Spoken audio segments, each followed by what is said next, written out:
This is me pitching a ball that's impossible to hit, and I engineered it out of necessity because I'm facing off against the world's greatest wiffle ball players. Now, wiffle ball is the popular backyard version of baseball here in America. What makes it really interesting is the balls have these holes on one side, which means they can curve like crazy. But how does that work? And how do baseballs, or really balls from any sport, actually curve through the air for that matter? So today, we're gonna test our way to find an answer to that question. And since I grew up playing countless hours of wiffle ball myself, I'm gonna revive a lifelong dream of going head to head against the pros. And I don't wanna give too much away, but I might have had to rely on my engineering skills to level the playing field.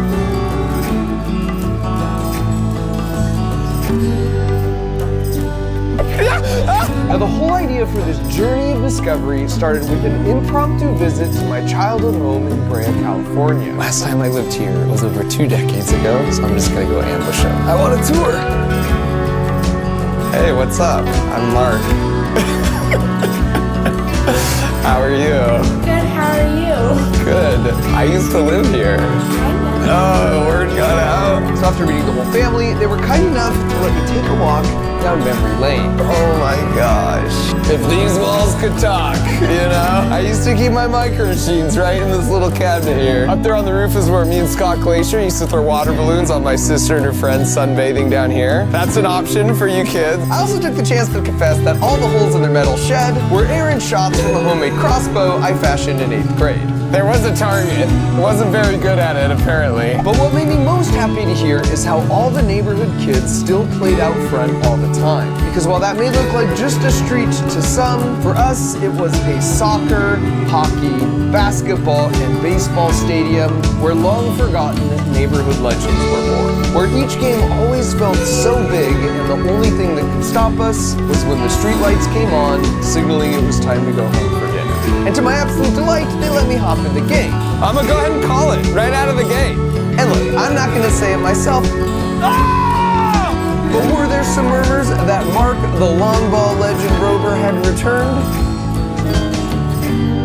I'm not gonna deny it. It's just like old times. This is great. Even at the mound, I was still slinging lasers. Still got it. And as invigorating as this was, it did make me question if I missed out on my true calling as a professional wiffle ball player. Because you should know, there are actually professional wiffle ball players. And while we share a very similar origin story, our histories split paths when they kept the dream alive and turned those adolescent visions of grandeur into the world's first pro wiffle ball league. In fact, this is Kyle as an 11-year-old, and now 14 years later as the league founder and commissioner. He told me every year starting in spring, 8 teams compete in a 4-month season, with players traveling from all over the country. There's a draft, playoff, a World Series, and of course for 14 years they've tracked every possible stat that is possibly trackable. As you'd expect, there's heated team rivalries and league legends like Jimmy Norp, aka the Norpedo, who's considered by many to be the best pitching, hitting dual threat in the league, and as the reigning back-to-back World Series champ, it's easy to see why. None of them get paid to play it, so their truest compensation is the sheer thrill of victory in this game that has united them since childhood. He also told me they'd be playing in Oklahoma right around the time I'd be traveling through. I was finally going to get my chance to play under the lights in front of an actual crowd, which meant it was time for the long ball legend to refer to himself in the third person and make his professional debut. And I was playing it cool, but right out of the gate, I spotted the unmistakable flowing hair. Who's the best? Back-to-back champ in the house right here. Of Jimmy, Captain Clutch Norp.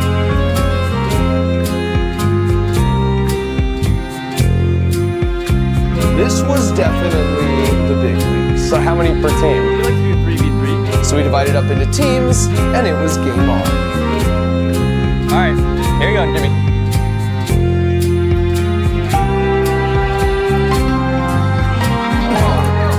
Kyle connected early to get one man on, so it was over to the Red Baron to make it 2. Oh yeah, Baron. Nice. And that made it my turn. But I wasn't here to waste time just getting on bases. I'm gonna go ahead and do it. Calling the shot. Over the Green Monster. With the streetlights of my youth finally being replaced with the stadium lights I'd always dreamed of, this was my... Uh-oh. What? That That feels impossible to hit. Now, just like in baseball, in wiffle ball you get 4 balls and 3 strikes. And it's a strike if it hits anywhere on the rectangular pipes, or more embarrassingly, the metal plate in the middle. I'm sorry, team. And with the crowd visibly unimpressed, I swapped with Kyle to pinch run at second base. Everywhere I go, I'm getting out. So we had 2 outs, but now that I'd cleared the cobwebs out, I could just sense things were about to change. Well, I think we all know I was always more of a pitcher anyways. It was time to give these boys a little taste of old school suburban California street ball, because Jimmy Norp's reign on Mount Olympus had come to an end. Did you take a base on that?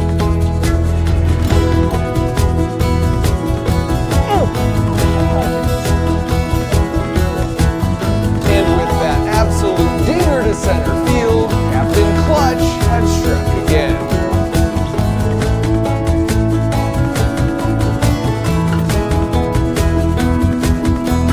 That's witchcraft! And look, I'm not proud of my performance, but in my defense, unlike the West Coast ball I grew up playing, in the pros, as you can see here, these pitches are moving 10 feet left to right.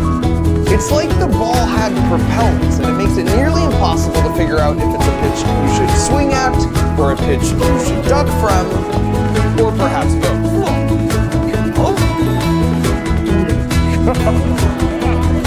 How did he do that? And the rest of the game, unfortunately, was just more of the same. Although I am proud to say, in the 3rd inning, I finally got on base.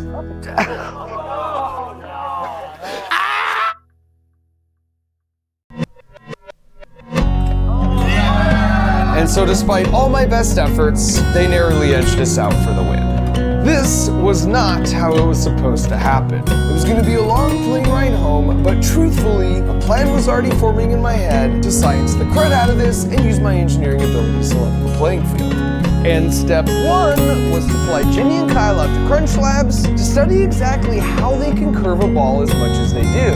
And after making a bunch of observations and gathering a bunch of data myself, I then marched them straight over to the home of the San Francisco Giants, because they're regarded as the team with the most advanced pitcher development program in all of Major League Baseball. Wow, this feels pretty big. And right out of the gate, I was incredibly relieved to see their elite players and coaches struggling against the Norpedo just as much as I did.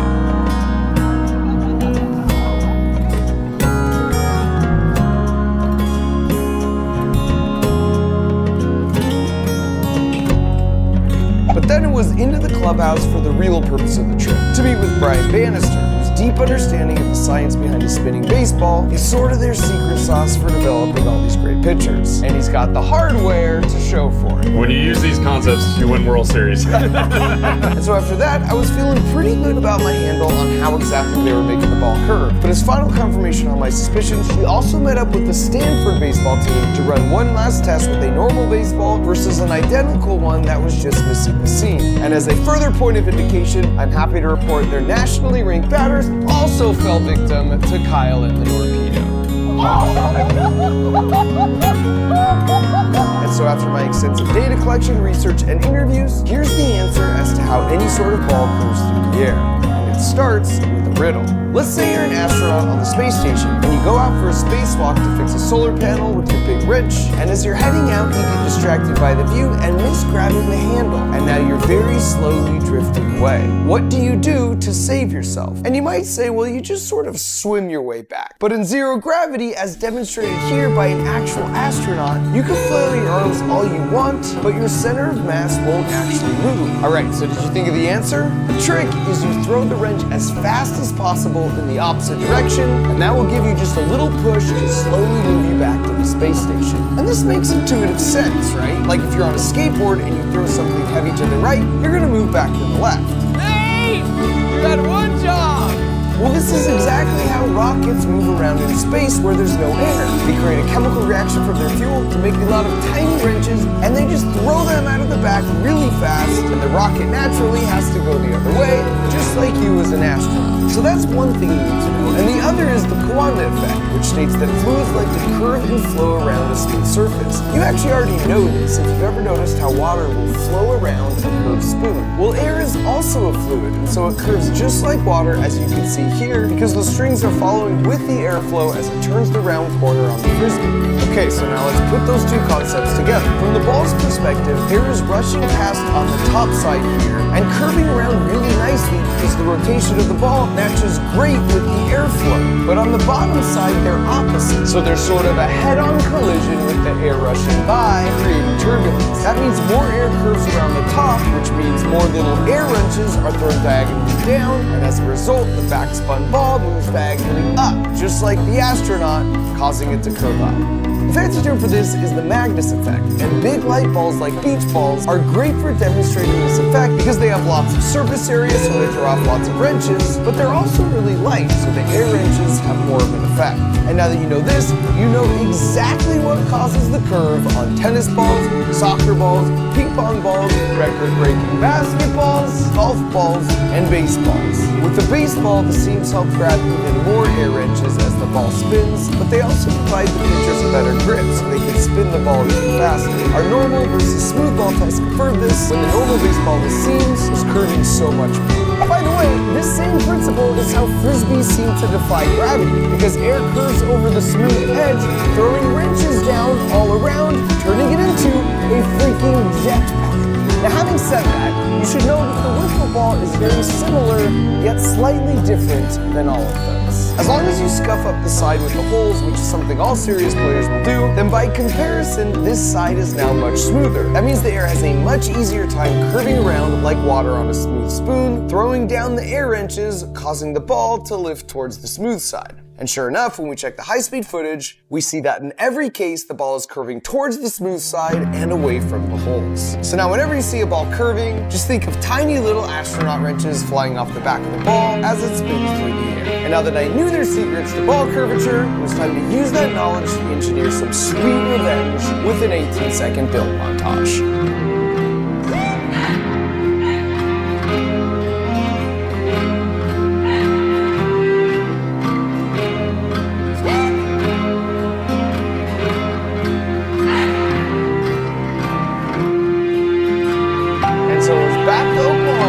Duffel bag full of surprises, addressed specifically for Jimmy North. But before we get to that, you might have noticed Crunch Labs has a new addition. My backyard. That's because to fight summer brain drain and make this your least boring summer ever, we created Camp Crunch Labs. Now, Camp Crunch Labs is a 12-week virtual summer camp featuring weekly videos with mega experiments that I do, and then weekly super challenges that you do. And the best weekly challenge submission of the whole summer, it's a platinum ticket to come out here with me for the biggest mega experiment of them all, the final video of the summer. On top of that, using the Crunch Labs build boxes where we build a really fun toy together, where I teach you all the juicy physics of how it works, comes every month. To coincide with the Camp Crunch Labs weekly challenges and videos, we can ship them to you every week. Yes! Look! So if you want a 12-week summer camp where you can learn to think like an engineer with 0% chance of bug bites and poison ivy, head to campcrunchlabs.com to reserve one of the limited spots, and I'll see you at summer camp. Oh, look who it is. Number one. I took the opportunity of admiring my new gift to avoid making eye contact with the Norpedo and his tactics of intimidation. Got a bag of stuff here. Should be a little bit better than last time. Play ball. The rematch was officially on. All right, I'm at the mound. Let's go. And word must have spread because an even larger crowd had gathered to watch. Playing with the pros had been my childhood dream, yet my last outing was closer to a nightmare. So I decided to give them a small taste of what they could expect for round 2, and wound up to deliver the hot, steamy appetizer. Dinner is served. Now all I had to do was retrieve and reload the brass slug.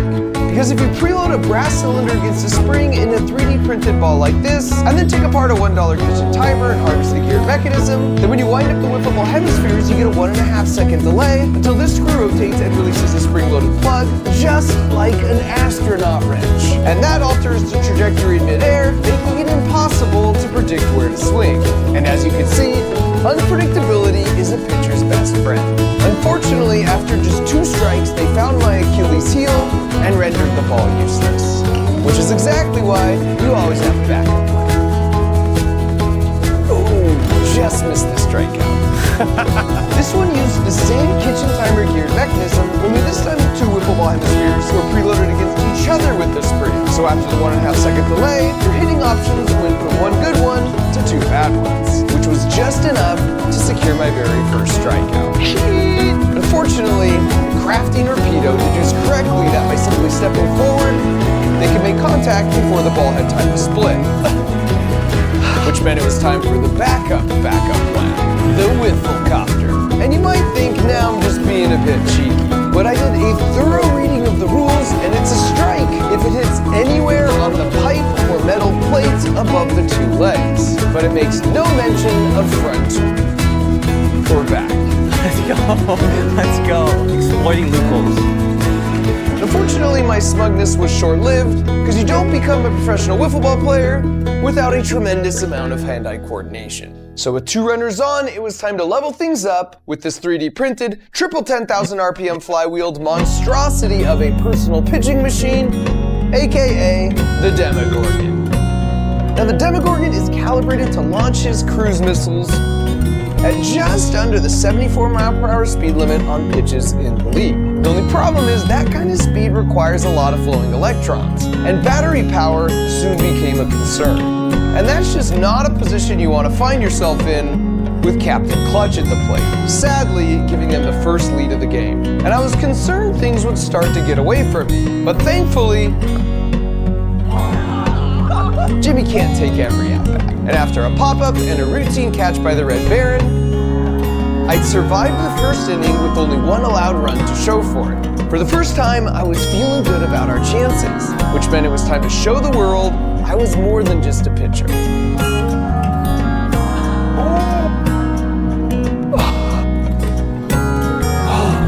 How is that possible? So it was another strikeout, but then Baron got on base, followed by Kyle with an absolute bomb to center field.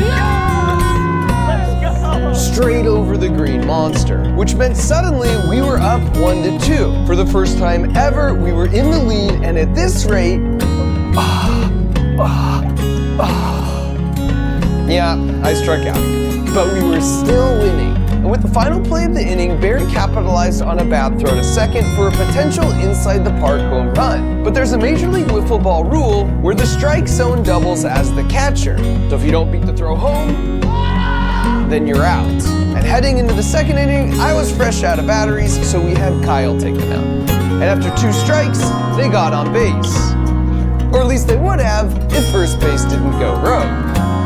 And now that first base had a taste for freedom, going free range with a top speed of 50 miles per hour, I decided to bring him back after seeing the Norpedo was up next. Because there was plenty more where that came from. But my dreams were crushed when he just norped it out of the park.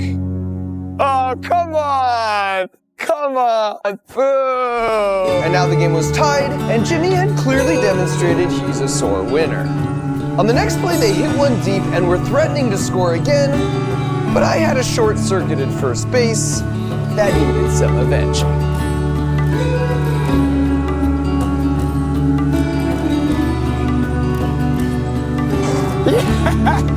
And with them ahead 3-2 headed into the bottom of the second, this was the perfect time for my lucky bat. And just as I'd hoped, the increased surface area put me on first base. And with a little teamwork, I scored a run, and we would have kept it going if someone wouldn't have struck out. Baron. Oh my gosh. Yeah, okay, fine, me too. So we were headed into the final inning, tied at 3, and we kept Kyle on the mound even though he said his arm wasn't at full strength. And of course, Captain Clutch took full advantage on the first pitch. So I volunteered to take over pitching duties. The problem was, I had run out of gimmick wiffle balls and gimmick personal pitching machines. But thanks to the power of pneumatics, I hadn't run out of gimmick strike zones, which gave my floater a bit more room to work with. So after getting one out with the generous strike zone, some good old-fashioned hustle got us the second. But with Jimmy at bat and knowing what was at stake, one of their players disconnected the airline, which honestly felt a little like cheating, but I took the high road and let it slide. This time, I was really out of tricks. It was just me versus Captain Clutch Norp himself, mano a mano. And on my first pitch, I got him on the delayed riser. My second pitch, got him with my modified slider. If I was really going to do this, I would need to rely on everything I had learned on this journey of discovery.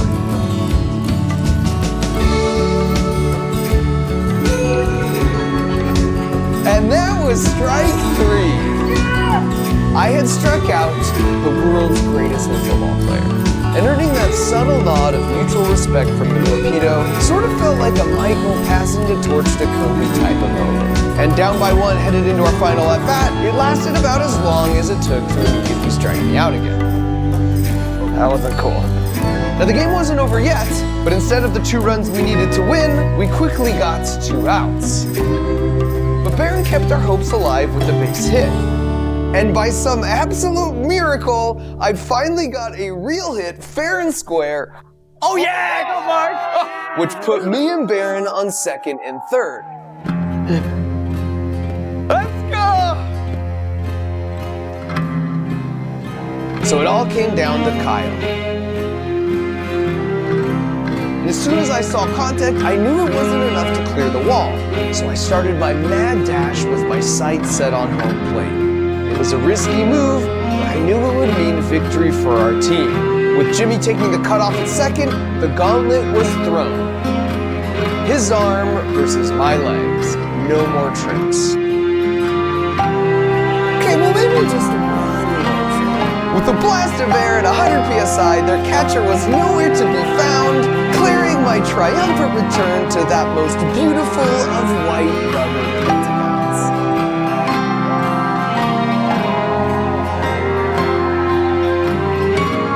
As we celebrated the game, it almost felt like at any moment the streetlights would come on, signaling it would be time to head home for dinner. And I was reminded of a truth it feels like Jimmy and Kyle and all of their buddies have never lost sight of. Finding something you're truly passionate about that brings you joy is one of life's most lovely gifts. Mark, what did you learn today? And if you're lucky enough to have found it, you should protect and cherish it like your most prized possession. Have you ever seen a firewood chopping robot?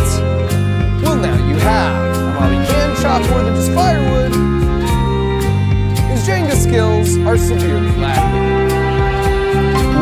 Welcome to your least boring summer ever, aka Camp Crunch Labs. What the heck is Camp Crunch Labs, you ask? Well, it's a 12-week virtual summer camp featuring weekly videos with mega experiments that I do, and then weekly super challenges that you do. And the best weekly challenge of the whole summer, you get a platinum ticket to come out here with me to film the final video, where the mega experiment is so big, I'm only like 20% sure that this roof is going to survive.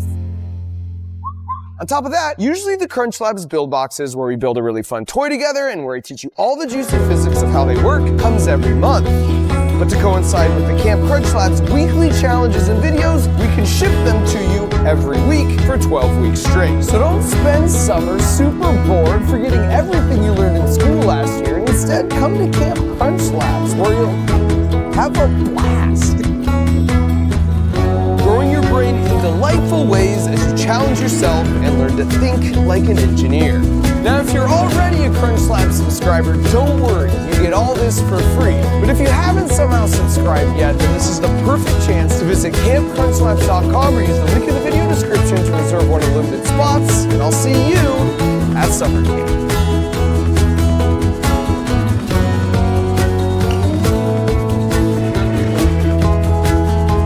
I cut my finger making lunch, so I placed an order for some Band-Aids a couple minutes ago, and now they're 4 seconds away. That is a nearly silent drone system that can deliver a package from the sky right to my backyard in as little as 2 minutes with dinner plate accuracy. And as far as I'm concerned, that's basically teleportation. This is the very near future of package delivery from a company called Zipline. It's been over a decade decades since we were first promised drone delivery that looked like this, and to be honest, I was never that stoked about it because I couldn't imagine that anyone would actually want something that big and loud with dangerously fast spinning propellers landing anywhere near their house. And that was a bummer, because with the explosion of people using Amazon or food delivery apps like DoorDash or Instacart, billions of doorstep deliveries are now happening every year. But when your lunch only weighs a few ounces, driving it to everyone with these 2-ton gas-powered vehicles is wildly inefficient, bad for the whole planet, and not to mention just really slow. Drone delivery would not only take a lot of cars off the road, but it would be a lot faster than a car, it would be fully electric, fully autonomous, and it would cost pennies worth of energy per delivery. And with Zipline, because the droid that lowers the package can move laterally in any direction, it can make a dartboard-sized precision landing even in high winds, while the main drone can stay 400 feet up in the sky, making the whole thing whisper quiet. That is very quiet. Also due in part to the clever design of these really funky propellers. As you all know, I only make about 10 videos a year, and while most are just sort of ridiculous, I like to dedicate one video to showcase how clever people are using engineering to change the world for the better. And to be clear, the company I'm talking about today is not sponsoring this or paying me in any way. I'm just really impressed by the work that they're doing and how they're doing it. So we'll circle back in a minute to exactly how they're going to pull off deliveries using these short-range drones in a city, but it begs the question, if they can make it work there, why not use gliding drones to cover longer distances to deliver critical medical supplies for countries with lots of remote villages? Well, as it turns out, catapulting life-saving blood through the skies is what they've already been doing for over 6 years, which is why we need to head out to Rwanda to understand where this all started. And immediately after showing up, we were right in the thick of it as drones were taking off and landing. As another one lands every 90 seconds. They're coming from everywhere.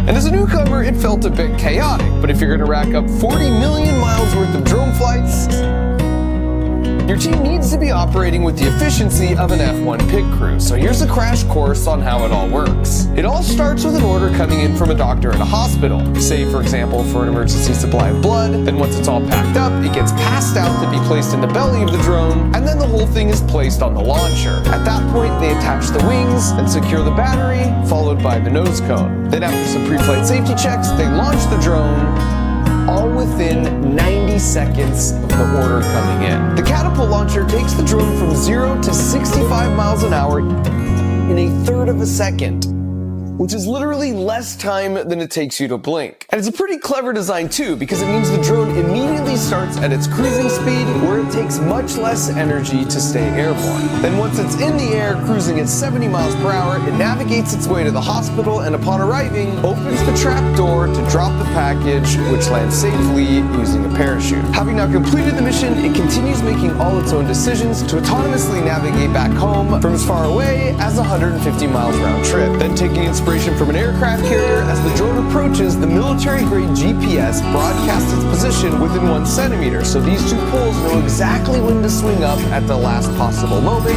snagging a hook on the tail with the cable, which safely slows it down. Then once it's settled to a stop, their crew comes in to remove the battery and wings, and it all goes back into rotation. The whole thing is really impressive and incredibly robust, which means it works in pretty much any weather. And because there's no human steering it, it has no issues flying at night. So they run the operation 24 hours a day, which is how in 6 years they've managed to make those 500,000 often life-saving deliveries. That is the uppermost top of the iceberg tip of how they're doing what they're doing. But what you should know is 6 years ago, all the experts told them this was a hopeless cause and failure was a near certainty, and they kind of weren't wrong. Building an engineering product takes time. So you prototype, you build it, and then you fail, and then you try it again, and you fail, and you try it again until you have the shiny product that you want.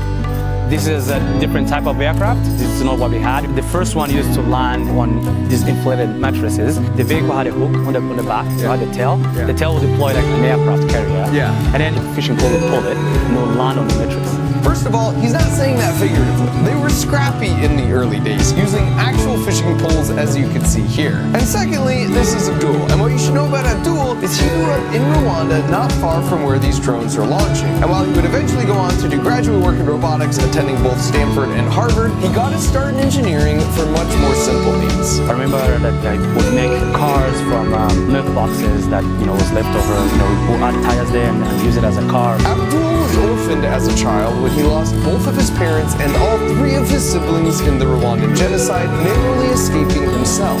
But he didn't give up on his passion for engineering, and so as he got older, he would go around to all the local hospitals, fixing their MRI machines for free, using knowledge he gained from watching YouTube videos. Abdul was the very first Zipline employee in Rwanda, and he really helped to pioneer so many of the systems they have in place today that are now used all over the world. And so in an effort to test those very systems, I wanted to see if it was robust enough that even a total noob like me could send out an order. Oh, we got one. Panic! Don't worry. Don't worry, okay. Gloves, okay.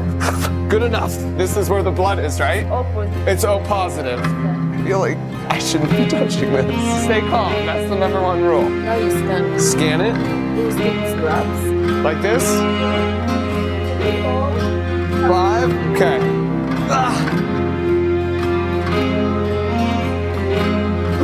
Just out here saving lives. And once I ring the bell, it's the drone team's problem. Okay, what do I do? Check if there's no tangled. And push it here. Out of my way, coming through! The wings. How's that? Which one do we pick? There's so many! So after a final check of the drone's condition, a little bit of a look to the right and cough. We had liftoff. I'm a hero! We did it! I just saved the life, basically. Wow. How do you guys do this all day long? So now that I had a pretty good feel for the launch site, we headed out to see where some of these drones were actually flying to. So we left the launch site like 3.5 hours ago. We're driving to this remote hospital on these really windy roads. And as we've been driving, we've been tracking and seeing some of these Zipline drones delivering blood and medical supplies to this hospital. So since we're about a half hour out, I thought it would be fun to place my own emergency order. They could meet us when we get there. Because when you need extra ointment, you just need extra ointment. And sure enough, a few minutes after arriving, I got a notification for an incoming package. This is wild because we're like 4 hours away on some really windy roads. I got it! Close, so close. And so after opening the package and checking their handiwork, I asked if I could speak to a few of the doctors. When's the last time you delivered a baby? A few minutes. A few minutes? That's pretty fresh. For the doctors, it was like a miracle. With Zipline, we are sure that in 15 to 20 minutes we are going to get what we need. And you are sure that patient will be saved. But it wasn't just the doctors who were big on Zipline. I also spoke with a handful of patients who, for various different reasons, are all alive today because of a Zipline delivery. Every time when I see the drones around, I just think that someone's life is going to be saved. And that's kind of true, because their drones have reduced in-hospital maternal mortality by 88%. Zipline has 2 launch sites that give their coverage for pretty much anywhere in Rwanda, but they also have operations running in all of these countries. And while they serve 3,000 hospitals globally today, that number will be 10,000 by the end of the year. Alright, so we've covered their long-range country delivery drones, which means we've now got the context to talk about their short-range city delivery drones. But first, I just have to interject here and say I was blown away by Rwanda as a country. I mean, right out of the gate, their stoplights are really cool because they're just countdowns till the light turns green. They can balance and carry pretty much anything on their heads. And there's motorcycle taxis everywhere. And given that when in Rwanda, you do as the Rwandans do, whenever possible, that's how we got around ourselves. Everyone was also super friendly everywhere we went. Well, not everyone, because if you stop to play soccer with some random kids, just know they're not going to take it easy on you. Besides the fact that Messi seems to like it. Before traveling there, the only real thing I knew about Rwanda was the Rwandan genocide that took place about 30 years ago. And while there are still plenty of battle scars, as horrific as that was, it sort of galvanized the country into a period of healing and solidarity as a single Rwandan people who instead of divisive ethnic groups. For example, on the last Saturday of the month, literally everyone spends the day picking up trash and volunteering in their local communities. And that's one of the reasons you hardly see litter anywhere. The other one being 15 years ago, they were one of the first countries to ban all single-use plastics. There was just a pervasive optimism in the air. Everyone was moving with a purpose everywhere we went. Not just working hard, but working smart with their resources on hand. Yeah, buddy! Including their improvised soccer balls. For over a decade, attending school up to age 16 has been both mandatory and free, and when you combine that with leapfrogging to new technologies like drone delivery, for the last decade, their economy has been growing at 4 times the rate of the US economy, while their violent crime rate has been 15 times less than the US. And finally, the most awe-inducing part of the whole trip was when I hiked to see an entire family of mountain gorillas up close in the wild, which was equal parts adorable and terrifying. Mountain gorillas only exist in these 2 tiny red regions. And while there's only 1,000 left in the world, I got to just chill with 20 of them. They're critically endangered, but thanks to Rwandan conservation efforts funded by people paying for brief visits like this, their numbers have climbed by 200 over the past decade. All that's to say that besides, of course, my own country, Rwanda is my new second favorite country. And next time I go back, I'm bringing a bunch of soccer balls, which I will give away to any kid who just promises not to embarrass me. Okay, so now let's talk a little bit more about these new short-range city drones. Because for the 4 billion doorstep deliveries that will happen this year in the US, and that number doesn't even include Amazon, by the way, why not at least try and take some of those slow-moving traffic-causing 2-ton gas-guzzling cars off the road in exchange for a much faster delivery that's also electric, autonomous, really quiet, and zero emissions. And while their solution of dropping down a droid that could perfectly control its landing from super high up seemed promising and way better than something like this that had been proposed before, when they first told me about it, I had 2 main questions. One, how loud and disruptive are they? Because the last thing we want are annoying drones buzzing by our rooftops all day. And 2, how safe are they? Because the other last thing we want is for those same annoying drones to start falling down on us from the sky. I also had a bonus 3rd question around how a business is even supposed to load in their items for delivery. And so in a search for answers, I went right to their headquarters, not that far down the road from where I live. And the first thing you notice in the lobby is this really cool projection that not only shows the total number of flights they've flown, now at over 500,000, but it also shows all the long-range drones they have in the air at that exact moment, delivering those critical medical supplies all around the world. And this isn't now just where they design and build all their drones, it's also where they do a lot of their testing. And they test pretty much everything in every way possible before getting it out to the field as quickly as possible. And according to their CEO Keller, this is something they discovered early on. Our key insight was we were dumb. And we basically always assumed we were dumb, and for that reason, when we designed things, we got them into the real world super fast and learned by serving real people.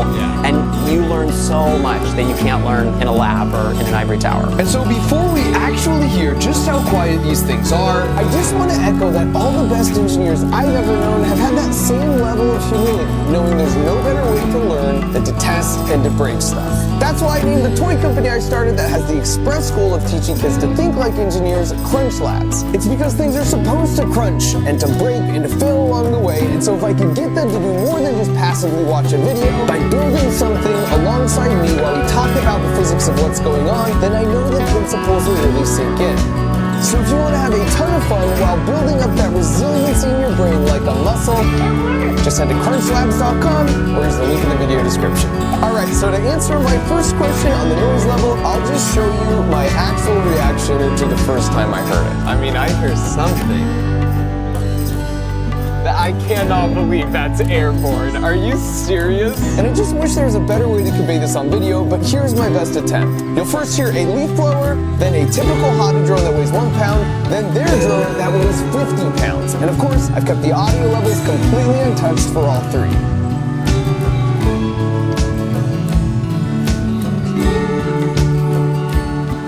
That is whisper quiet. That is very quiet. That cow is way louder than that drone. I bet the mic picked up that cow. And this test was incredibly surprising to me because I sort of just assumed the weight of a thing would exactly determine how loud the propellers will end up being to keep that thing in the air. But it turns out that's not actually true even if you just look at nature. Pigeons, for example, sound like this. But with owls, there's an evolutionary stationary pressure to be as quiet as possible, and as a result, their flight sounds like this.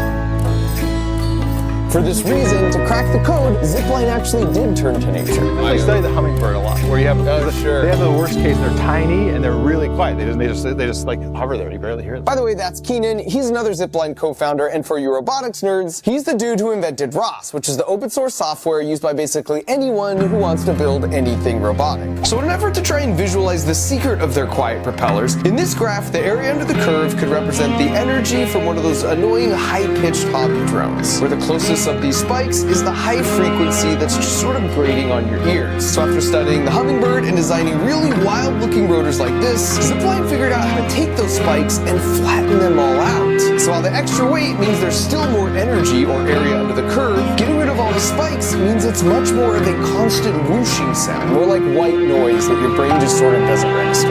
They use the same quiet propeller approach for their long-range drones. As you can tell from this doctor with an impeccable taste in YouTube content who just wanted to say hi. You've seen my videos, now you get to be in them. Have you seen the planes fly over and deliver the supplies here? I have not yet seen one come and deposit something here. That's amazing. There was just 15 deliveries in the last hour. They're really quiet. If I would have heard it, I would have, gone to see it. For my second question regarding safety, just like when sending something to Mars, all their critical systems have backups on board. In engineering, we call this redundancy, and they even demonstrated for us how if one propeller stops working, it can still fly due in part to the large back propeller that picks up the slack. And that back propeller is pretty clever, by the way, because it's what propels the drone forward as it moves across town, but then it turns down 90 degrees to help steer and create extra lift while it's stationary and dropping down the droid. In addition to the redundancy, a whole aircraft parachute is automatically deployed if there is a problem that's sensed, or if the drone just loses power altogether. And because of their painstaking engineering efforts, it's worth noting in the 6 years they've been operating for those 500,000 flights, they've had exactly 0 incidents causing any injury. As for my third bonus question around how the drones get loaded up, in the most simple case, something like a grocery store could reserve some parking spots as a loading zone, or as one of the Zipline engineers told me, window from your local pharmacy and turn it into this portal. so the droid would come down the chute, then some ASAP items like these would get loaded inside, then it goes back up the chute, into the drone, and off for delivery. For healthcare, if you were really sick and say on a 15-minute video call with your doctor, by the time the call was ending, your medications could be on your back porch so you don't have to leave your house. You can also imagine how this could work with a distribution center or a large retail store. More than 90% of people in the US live within 10 miles of a large retail store, and Zipline drones conveniently can make a 10-mile round trip while carrying up to 8 pounds. An additional win for the planet here is you don't need to use all the cardboard to box it up because it doesn't have to survive being shipped out on a big truck. But this isn't just for big stores. Your favorite local shop or restaurant can now more easily afford to send a thing to your door, but at an ostensibly much lower cost than a person driving a 3,000-pound car to drop it off. And as soon as by the end of this year, customers such as Sweetgreen will start delivering salads straight to your backyard. And not having packages left on front porches is the worst news to hit the porch pirate community since the invention of the glitter bomb.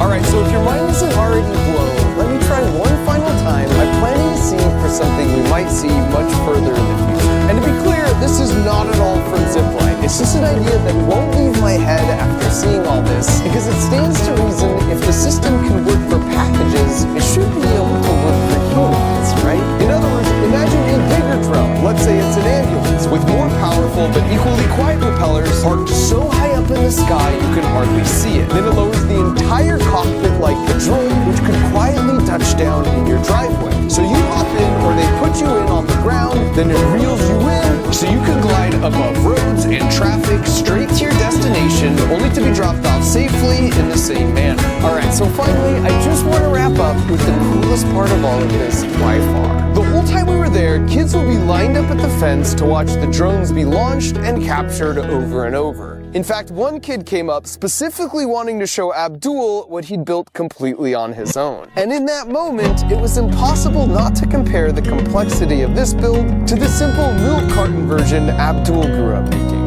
Because here you have Abdul, who bears a scar on his head from the same machete that killed his entire family as a child, not only using his engineering knowledge to save the lives of his people, but more importantly, to inspire the the next generation of problem solvers to dream even bigger. It's the type of thing that leaves you feeling a little bit of that contagious Rwandan optimism for the future and the incredible potential of us mere humans.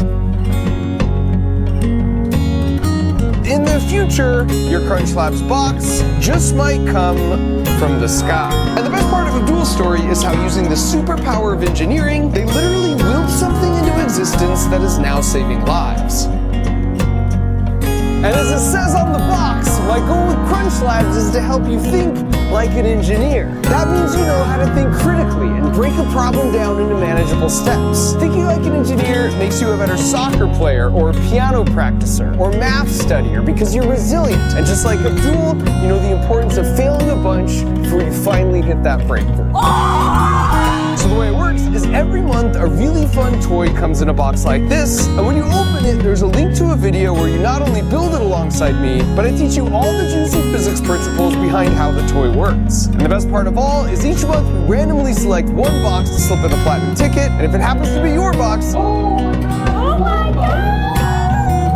you're coming out right here to Crunch Labs to design with me and my team for a day. So if you want to unlock the superpower of learning to create and build whatever you can dream up, use the link in the video description or go to crunchlabs.com and order your Build Block subscription today. Thanks for watching.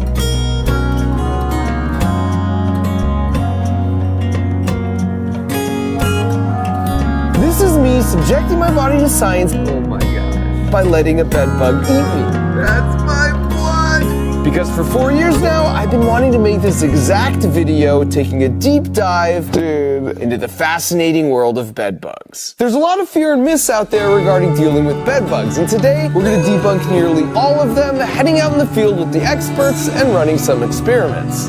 So if you could power through your squeamishness and spend the next few minutes here with me, I promise not only to blow your mind with some facts about bed bugs you definitely don't know, but I'll make you a bed bugs expert, knowing exactly what they look like, how not to get them, but most importantly, what to do if you do get them. Because the punchline is, it's actually not that hard to get rid of them, as long as you ignore all the bad advice out there and follow the surprisingly simple steps I'll demonstrate in this video. So let's get right to it and head across the country all the way to Rutgers University to visit their urban entomology lab, which basically means bugs you don't want in your house, to meet with Dr. Wong, the world's foremost bedbug expert. And the main reason for visiting his lab was to run a bunch of experiments to test all the things you read online that people swear will get rid of bedbugs. But before we got to that, I wanted to meet some of the little guys myself. We have thousands of bedbugs here.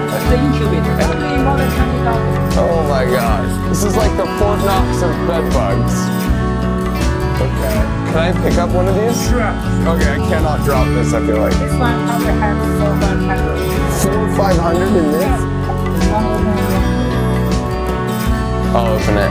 This is my first time ever seeing a real bed bug. Here we go. Do you want to use gloves? Should I use gloves? We always use gloves. I should use gloves then. Ow. I just gotta go for it. It's like ripping off a Band-Aid. Oh, gross. Wow. Oh man, there's so many of them. So this is what bed bugs look like. I just never knew. All right, so let me just cover some bed bug basics. It takes a few months for them to mature from egg all the way to full-grown male and female. And in those few months, they pass through these 5 stages of growth. You can see the relative size here compared to a credit card. And as humans, we have 5 senses, but their superhuman antenna give them 2 extra senses, allowing them to detect both body heat and carbon dioxide being breathed out by a potential host. Then once they get close, they use their sense of smell also on their antenna to lock down the exact final position of the person. Which is all to say, if you exhale your smelly warm breath on them, they get real excited. That is crazy. They're so stoked right now to eat. Sorry, guys. Their lifespan is anywhere from 3 months to a year, and ideally they like to feed about once a week. But there's this unsettling fact. Without feeding, they can live 3 to 6 months. What? Because they just don't move very much? Plus, the blood is highly nutritious material, so they can stay in the resting stage for 3 to 6 months. And the professor says 3 to 6 months here, but for my first of 5 super wild bedbug facts, if their environment is relatively cold, they can survive up to 300 days without eating anything. They're really flat. They are hungry. So when they're hungry and they haven't fed, they're gonna be more flat. I'd love to get a shot of it going from flat and brown to... Oh, if you want to do that, put it on the Which meant I had a decision to make. Okay, I'll do it. For science, we're gonna make a brown bed bug red. So average feeding time is about 5 to 10 minutes. I feel like I'm at the Red Cross here. Let's do this. Oh my gosh. Oh.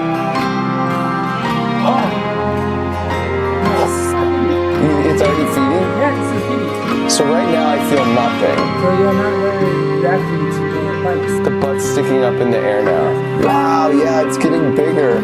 And there's just something about seeing another organism steal your blood that sharpens the focus and leads one to start pondering some questions that probably should have been pre-pondered. And they don't carry diseases, right? I should have asked this 10 minutes ago. And this is my second super wild bed bug fact. They don't actually carry or transmit any diseases, which sort of serves as an evolutionary advantage in the world of coexisting with humans because the government doesn't really support research to eradicate them since they don't really pose a widespread health threat. When it's done, will it start running real quick? I will run slowly because it's bigger, better. They're usually crawling the walls of this dish, by the way. Right, so we tend to put a talcum powder in the interior wall so they cannot escape. I think we have some talcum powder. I think is the part that I'm concerned about. Oh gosh, keep moving. Moving, okay, finish. What do I do now? 9 minutes, finish. Don't worry, I'll put it in a dish. So 9 minutes. Normally after I give blood, I get juice and cookies. And when we put my new blood buddy next to an unfed bed bug, gross. The difference was astounding, which made me really curious what it would look like under the microscope that was just sitting there begging to be used. Oh my gosh. Wow. Those are my red blood cells. Oh, are those bubbles even? No way. Life is amazing. I don't think I reacted, right? That's good, so you're not as reactive as me. So I can put even more on my arm then. You can try. I'm taking one in the name of science, and we're gonna load up 10 bed bugs on my arm.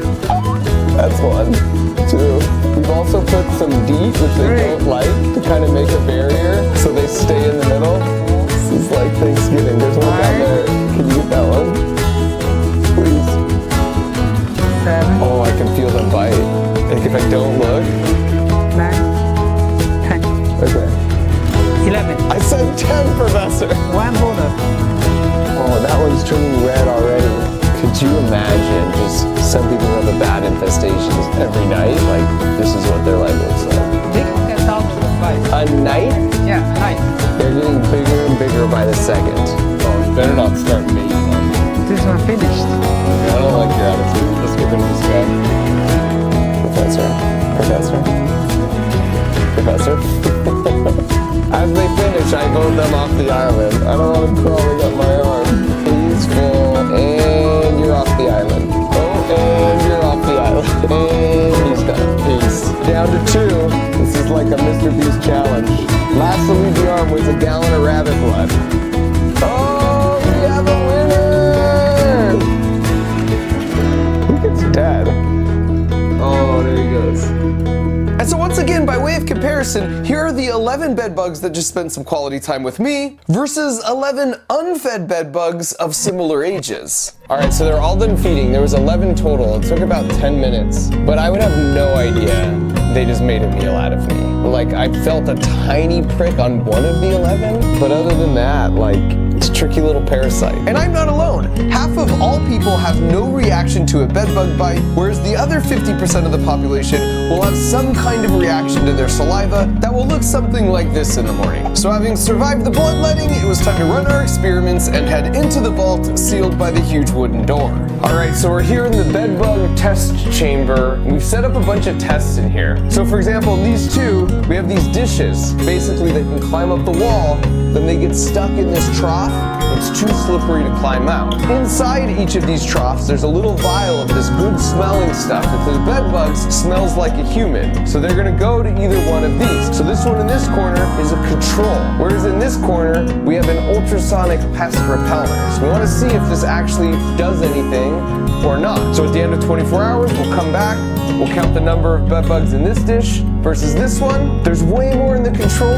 This is actually doing something. But if there's the same number of each, then this is nothing more than a gimmick to steal your money. In addition to testing the ultrasonic bedbug repeller, we used an identical test setup to investigate some of the other supposed remedies to bedbugs commonly found online, including dryer sheets, mothballs, baking soda, and essential oils. And just for the sake of my curiosity, we also placed this vertical post in a ditch. For my super wild bedbug fact number 3 out of 5, the professor told me that bedbugs are attracted to vertical objects because if you think about it, humans generally sleep at the highest elevation in any given room. So their logic is just crawl up any vertical object you see until you eventually find a warm-blooded meal at the top. So this is to mimic a bedpost, and we do have an attractant in both trays. The hypothesis is that there will actually be more bedbugs in this tray because you have that vertical post. And if that turns out to be true, that's pretty wild.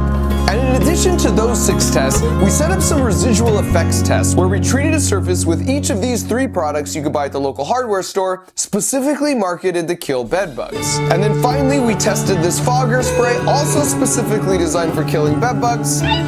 Godspeed, little fellas. And then we set it off, leaving 3 dishes of exposed bedbugs at different spots in the same room. And so as a final step, we placed the bedbugs at the center of each of the 6 trays in the bedbug vault, and we were underway. The experiment's all set up. We're gonna close the wooden vault, do a final bedbug check, and let it run.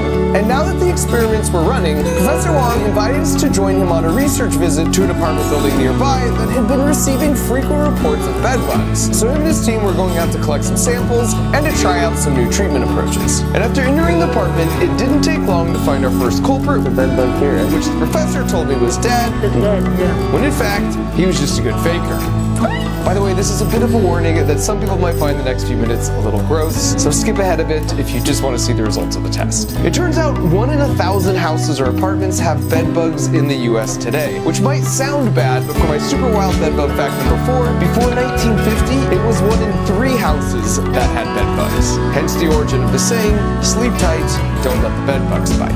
Midnight to 3 a.m. is typically their most active time, and it takes a little more than 10 minutes to get to you, a little less than 10 minutes to feed, as you saw with my arm, and a little more than 10 minutes to get back to their hiding spot. If you're suspicious you're sleeping on a mattress with bedbugs, just check under the mattress in the corners and look for bedbug poop stains like this. Just remember, this is more of an extreme case, so yours might not look quite this bad. These 2 here are actually mating, which we saw quite a bit in the lab too. Which actually leads to my final super wild bedbug fact, and buckle up, because this one's a doozy. Typically in nature, in order to make a baby of a thing, you have a male, which let's say is represented by this plug, and a female, which let's say is represented by this outlet. And if you plug in the cord, you get an adorable little baby. And just like in pretty much all the rest of nature, female bedbugs totally have an outlet, except male bedbugs prefer to take this approach. The scientific term for this is called traumatic insemination. And just like my wall is now damaged, it actually damages the abdomen of females, leading to significantly shorter lifespans. Researchers aren't exactly sure why they've evolved to use this alternate approach, but it must offer some kind of overall advantage, leading females to lay up to 5 eggs every day, and you can see their handiwork here on that same chair we saw before. Like all insects, bedbugs have an exoskeleton, so what you're seeing here is as they grow bigger from stage to stage, they molt and leave behind their old exoskeleton. How bad is this infestation relative to most you see? Yeah, moderate. Moderate? Heavy ones, you can see tens of thousands bugs. To prove his point, he later sent me a video of this house with the charming exterior, which they had treated a few months ago. The truly staggering part about this place, though, was that only 1 person lived there. He just wasn't allergic to their bites, and he just learned to live with them. Back at our thankfully moderate infestation, the professor and his team took some samples for study later and started treating the room. Now, unsurprisingly, the apartments both above and below this one also had some minor bedbug issues. So if you're working to get rid of bedbugs in your apartment, just make sure you let your landlord know what's going on in case the unit next to you happens to be the primary source to prevent you from getting a second wave. And as we were wrapping up, the professor dropped a bit of a bombshell about how it was pretty likely we had at least some bedbugs on us at this point, even if you can see that you may not see, like, which is why he always plays it safe. But actually, I have steps. When I go home, I always walk. She was only for bedbug. Nobody told us any of it. We, unfortunately, were not told to bring, nor did we have a spare change of clothes. What have I done? So we did the next best thing by steaming ourselves, which instantly kills the bed bugs from the heat. That is until the professor decided he should check his shoes and found this. Is it alive? Yeah, it's alive. Oh my gosh, no way. At which point, just steaming ourselves seemed wildly insufficient. And because apparently it's illegal in the state of New Jersey to just publicly chill in your underwear, me and my crew hit up the local Goodwill to wait things out in style. So the next day we headed back to the lab to check on our results in our freshly laundered clothes. But can I just take a moment to say it's the best to hang out with bug people because they have cool door knockers and interesting magazine subscriptions. The only downside being they like to study more than just bed bugs. Oh, it smells. This is where they keep the cockroaches, and as you might recall, I really don't like cockroaches. Each one has thousands of them. Wow, that's so disgusting. Oh, these are the kind I hate. So these are the American, the largest one in the US. Their freaking antenna? That's the worst sound in the world. Wait, they have wings? Yeah, they have wings. In Florida, they can fly too. But here, temperature is cold. So if it was a little warmer in this lab, they would fly? They will fly. Oh my god! So we made our way back upstairs where I felt much more comfortable. Time to check the results. So this ultrasonic pest repeller did nothing. If anything, it attracted them. We had 120 bed bugs with the ultrasonic sensor. Over here for the control, we had 101. Clearly that does nothing to repel bed bugs. And of course that confirms our hypothesis, considering bed bugs don't even have ears. Not to mention that apartment we visited had a couple plugged into the wall themselves. So definitely save your money on that one. Next up was the vertical post test. That is wild. There are so many over here by the vertical post. Literally none over here on the other side. And the remaining 4 tests all had similar results, so I'll just show the average, which was around 4 bed bugs trapped in the dish that was surrounded by either the dryer sheets, mothballs, baking soda, or essential oils, with around 26 bugs trapped in the control. These results clearly show bed bugs prefer to avoid these 4 items because they all have a really strong scent, and bed bugs have a really good sense of smell, but they don't do anything to kill the bed bugs. According to the professor, these act more as an annoyance, but the bed bugs would gladly walk over them if it was between temporarily having to deal with the smell and starving them.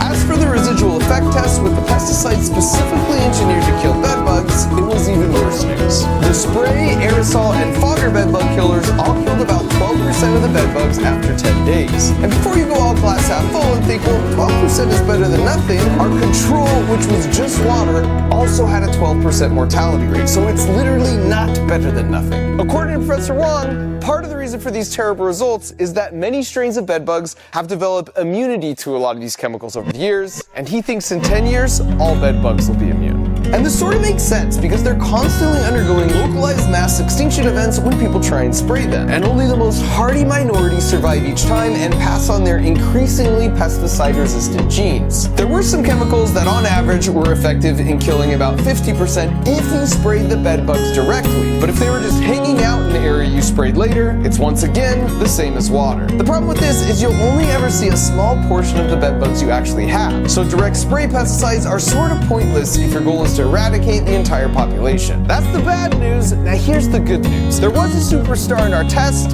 and that was the diatomaceous earth, with a nearly 90% mortality rate after 10 days. This stuff is just crushed, fossilized shells from tiny prehistoric aquatic organisms called diatoms. The key here is their shells were silica-based, and silica is what you see in those packets you see sometimes in packages that you're not supposed to eat. Silica is useful because it absorbs moisture incredibly well. For bed bugs, this is a bummer because when they walk by it, it sticks to their exoskeleton, as you can see here under the microscope, and they die from dehydration in a matter of hours to days.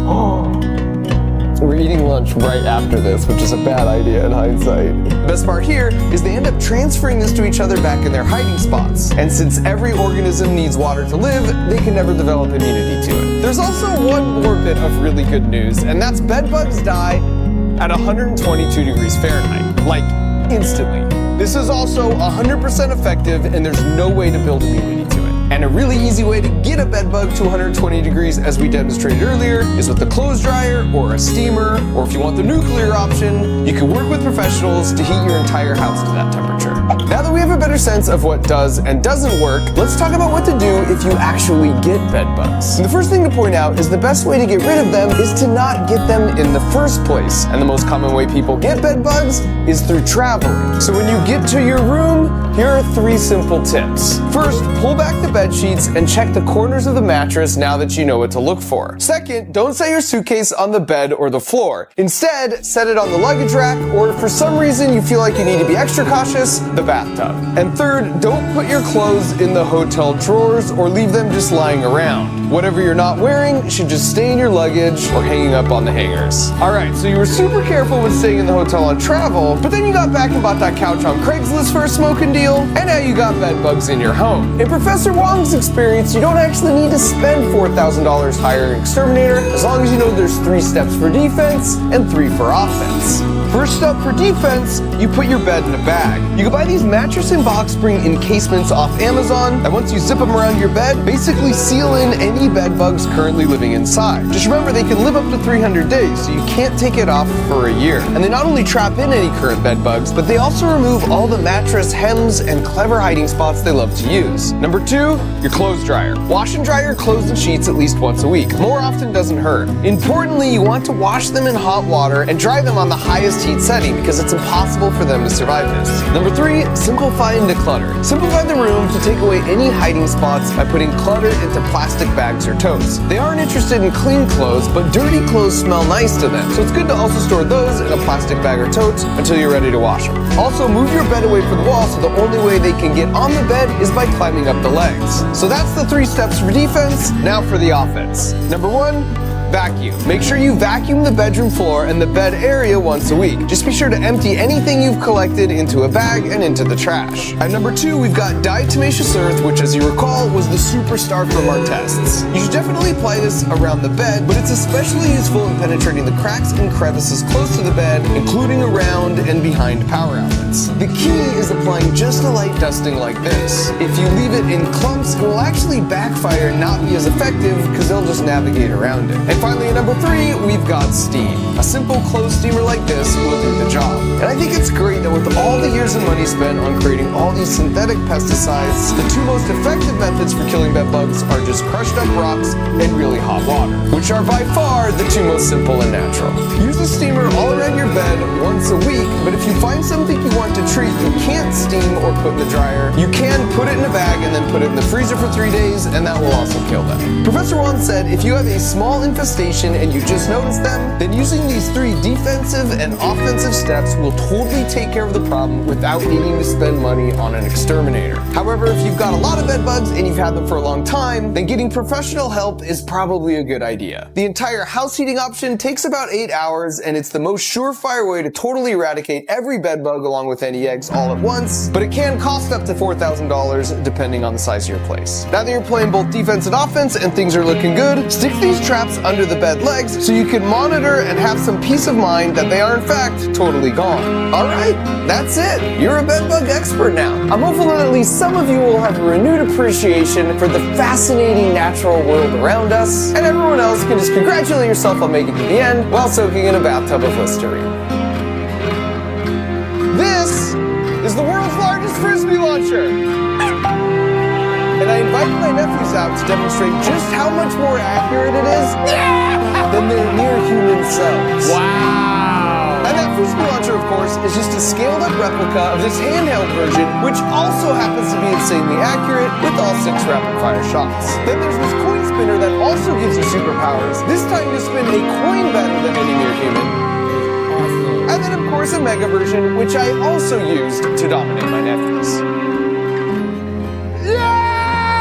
And if you want to watch both of those Mega Build videos, you can find them over on the Crunch Labs YouTube channel, because this is Crunch Labs. It's an actual place with a tennis ball cannon, the world's longest Hot Wheels track, secret passages, and a bunch more inventions. It's where we not only build all the creations for my YouTube channel, but most importantly, it's where we design these monthly Crunch Labs build boxes to help you think like an engineer too.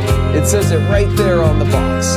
So you get the box that has the handheld frisbee launcher or that handheld coin spinner delivered right to your door, but then when you open it up, there's a link to a video where you not only build it alongside me, but I teach you all the truth and physics of how the toys work. And the best part of it all is every month we randomly select one box to slip in the platinum ticket. If it happens to be your box, and you're coming out right here to Crunch Labs to design with me and my team. So if you want to unlock a whole world of possibilities of thinking like an engineer, of learning how to create and build whatever you can dream up, go to crunchlabs.com and order your BuildBox subscription today. This guy is stealing my package from a car, and this guy took my package off a porch. But what they don't realize is this is the final Glitter Bomb. Glitter Bomb 5.0. And for the final year when you lift the lid, the glitter is delivered by drones.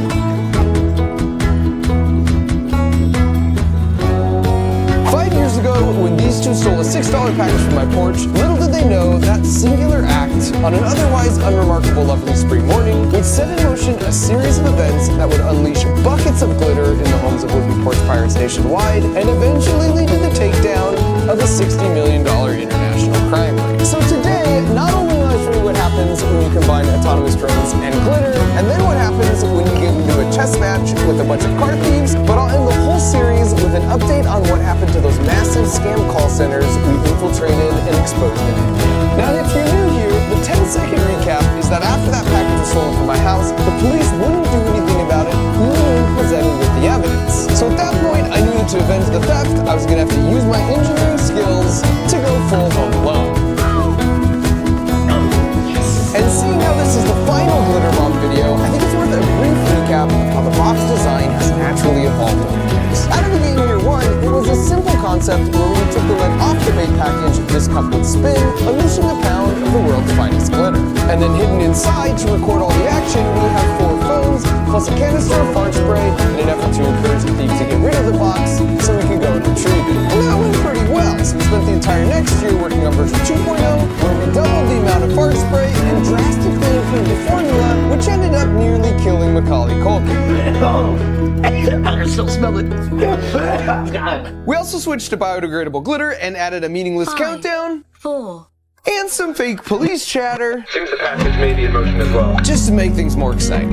Then for year 3, we doubled the fart spray canisters once again to a total of 4 and added a handle the thief would be tempted to grab, which we covered in that super sticky mousetrap goop. And for the previous 2 years, the package thieves would often shove the lid back on right away, which covered up the cameras. So we added these posts near the top of the box that would passively pop out, which made it impossible to put the lid back on once you'd removed it. 14.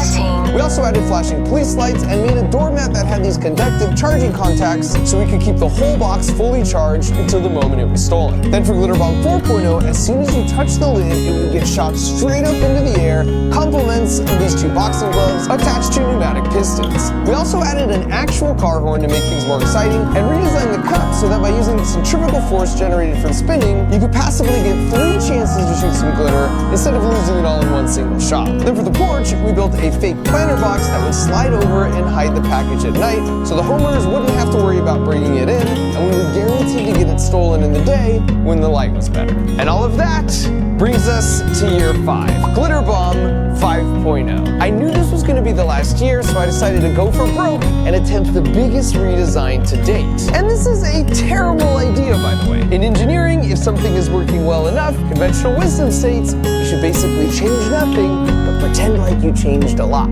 So for starters, last year we had 4 vials of fart spray for a total of 20 milliliters, and for this year, because we're not messing around, we have a 1 liter tank. And for those of you keeping track at home, that's 50 times more fart spray. To pull this off, instead of using a rotating cam system like before, now we have a peristaltic pump that continually forces the fart spray through 2 nozzles and basically never lets up. And because I can't exactly explain how much worse something smells over video, this is a sensor that measures the number of particulates in the air. And the more particulates, the more intense the smell. And if we place last year's Glitter Bomb in the chamber, it measures 250 particulates of nastiness per liter. year, whereas this year's tops out at 750, which means it's not only going to last a lot longer, but it's going to be 3 times more intense. Now, to house that massive reservoir of fart spray, we had to expand the footprint for the box, which means we had room underneath it to house the brains of the system on an upgraded custom printed circuit board that communicates directly with all 4 phones. And quick shout out to my friends at T-Mobile, because last year we found they had the best coverage when replacing the boxes, so this year they hooked us up and let us put them all on their network. Then for the glitter delivery mechanism, the idea was to hack some of these mini drones and rewrite their code to make them autonomous, where they could fly themselves without needing to be in communication with the computer. So the idea for this year is the thief would bring the bait package back to their house, then remove the lid, which would lower these 2 doors, allowing the drones to wake up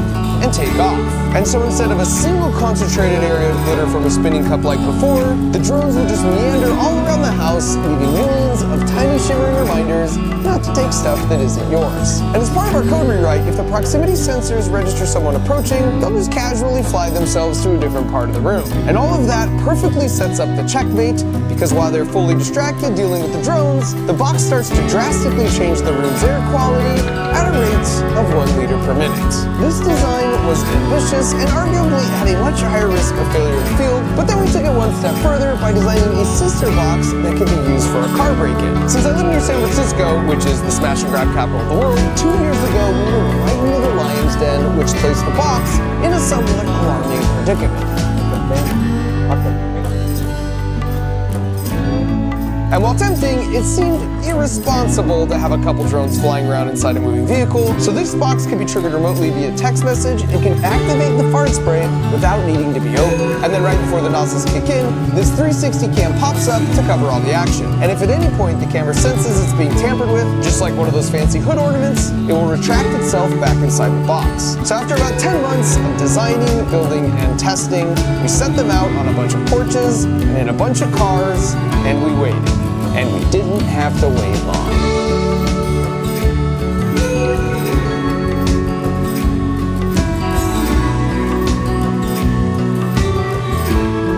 Brand on the box, bro.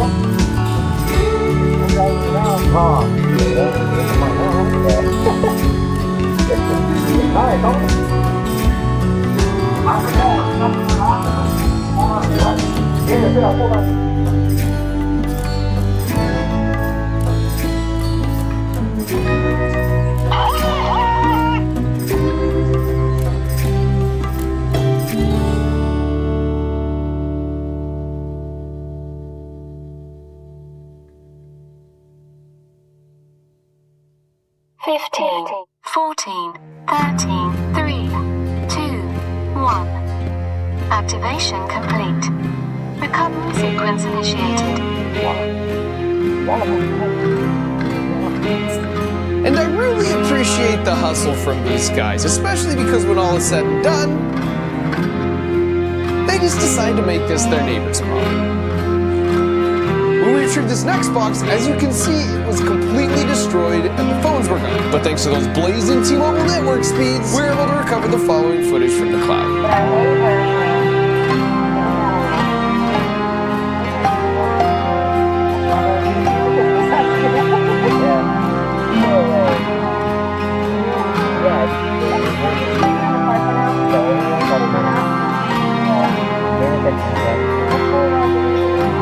So they eventually took this home and were apparently pretty upfront with their kids about where they got it from.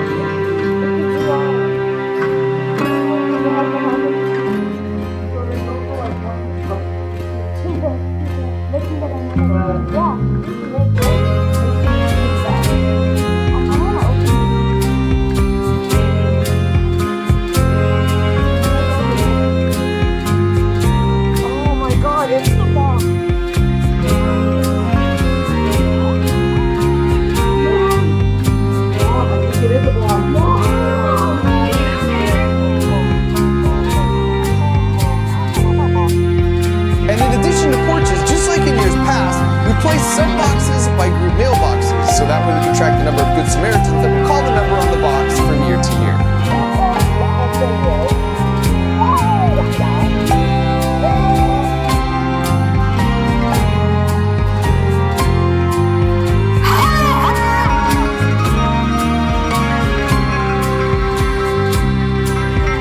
14,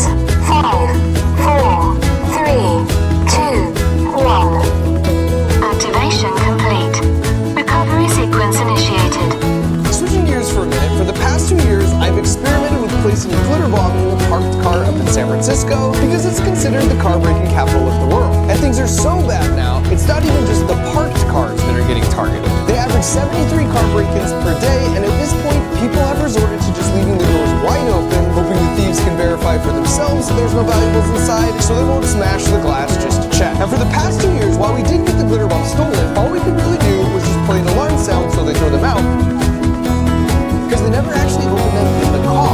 After doing some research, it turns out there's a reason for that. It's actually a fairly organized system called a fencing operation, where the cars will go out in groups, and then immediately afterwards they'll bring it to a middleman who will pay cash in exchange for the most valuable things they steal, like laptops. But the gut punch is that important documents like a passport, or pictures, or plane tickets don't really hold value for the thieves, so they just get thrown in the trash. And now that we knew they didn't plan on opening the box in the car, we designed the nozzles to poke through the lid so that even if they just threw it in the back seat, once the proximity sensor on the bottom registered it was stolen and the box texted us, we could track them using the embedded GPS, and a simple text message back would raise the camera and activate the fart spray for 2 minutes straight. So we headed up to the city and placed our modified car box nice and visible in the car and commenced our stakeout. And you can see this first black car rolls up and this guy gets out and spots it but doesn't take it. And then a little while later, this beige car rolls up and he sees it too, and the same thing happens. Then not too long after that, this white car rolls up and once again they clearly see the box, but they just leave it sitting right there without even breaking a window. And after observing all this, our best guess was that it was the size of the box that was spooking them, so we removed the heart and all the other critical components from the large box and placed them into a smaller box. And while it occupied a smaller footprint, it maintained all the same functionality of the bigger box while still looking like an enticing item to steal. So the next day, we put it back out on the street, but this time someone came by and actually smashed the window. Only we didn't see them leave with the box. And our working assumption was that he just wasn't able to open the door to take it. But when we checked the footage, it told a different story.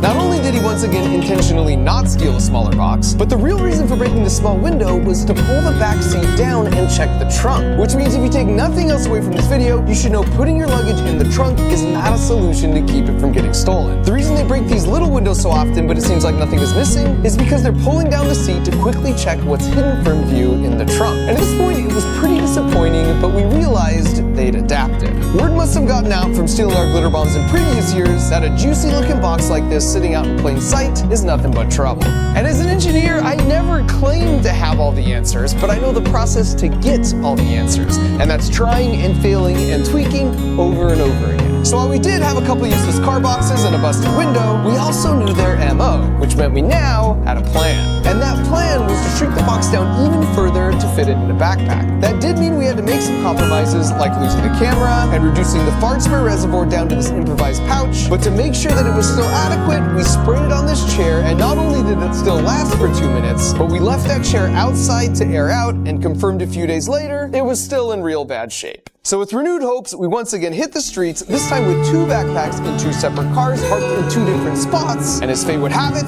they both got hit within about 5 minutes of each other.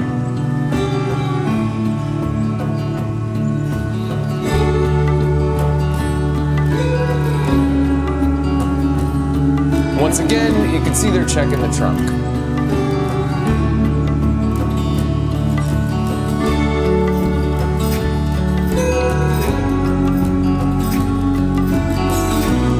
And there's 2 interesting things to point out here. Number 1, if you look at the jacket on this guy and compare it to the jacket from the previous break-in, you can see it's the same guy, suggesting they probably work the same routes, which means they probably recognize regularly parked cars versus a new visiting car. So I felt especially honored that a trained professional like this fell for our backpack, even if it was possibly in a desperate attempt just to find a belt.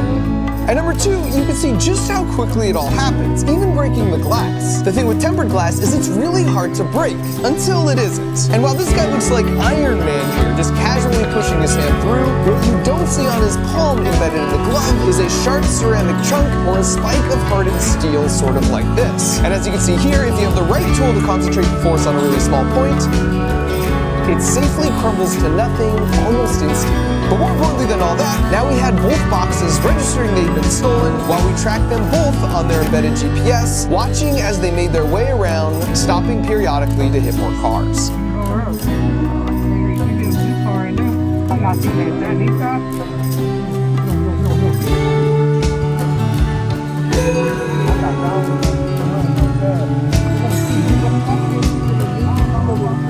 after they each drove around for about 10 minutes, we sent a command to commence Operation Air Freshener.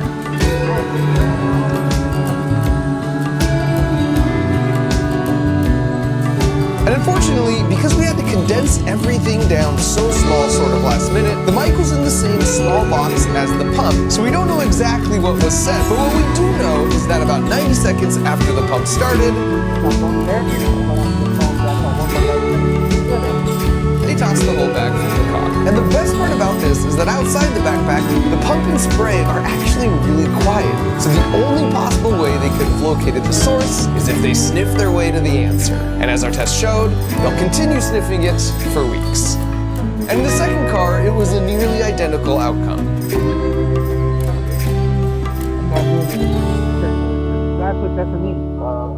Only in this case, because the pump ran a little quieter at one point, we got to hear them close in on the source. What is that? Hold on, what is that? And about 20 seconds later, their backpack met the exact same fate as the first. Alright, so to wrap up, I'll just say that year over year, we've seen a decreasing number of package steals and a steadily increasing number of Good Samaritans. And maybe people are becoming more considerate, or perhaps everyone just knows what a glitter bomb looks like now, but I love the idea that at some point, someone's package wasn't stolen because a would-be porch pie remembered these videos and had second thoughts. One thing that's not conjecture, however, is after so many of you actively shared our video where we infiltrated and glitter bombed those 3 terrible scam call centers in India, it got the attention of some international law enforcement agencies and from the press, and because of your efforts, those 3 centers that had each been in operation for more than a decade, doing upwards of $20 million a year, scamming the most vulnerable amongst us of their life savings, all got shut down with their top officials arrested. So thanks to all of you for watching and caring, and of course thanks to these 2, because without them, none of this would have ever happened. Being an engineer is the best because you can make whatever you can dream up. But what's the first step? Like, how do you get started down that path? Well, I'll tell you exactly how.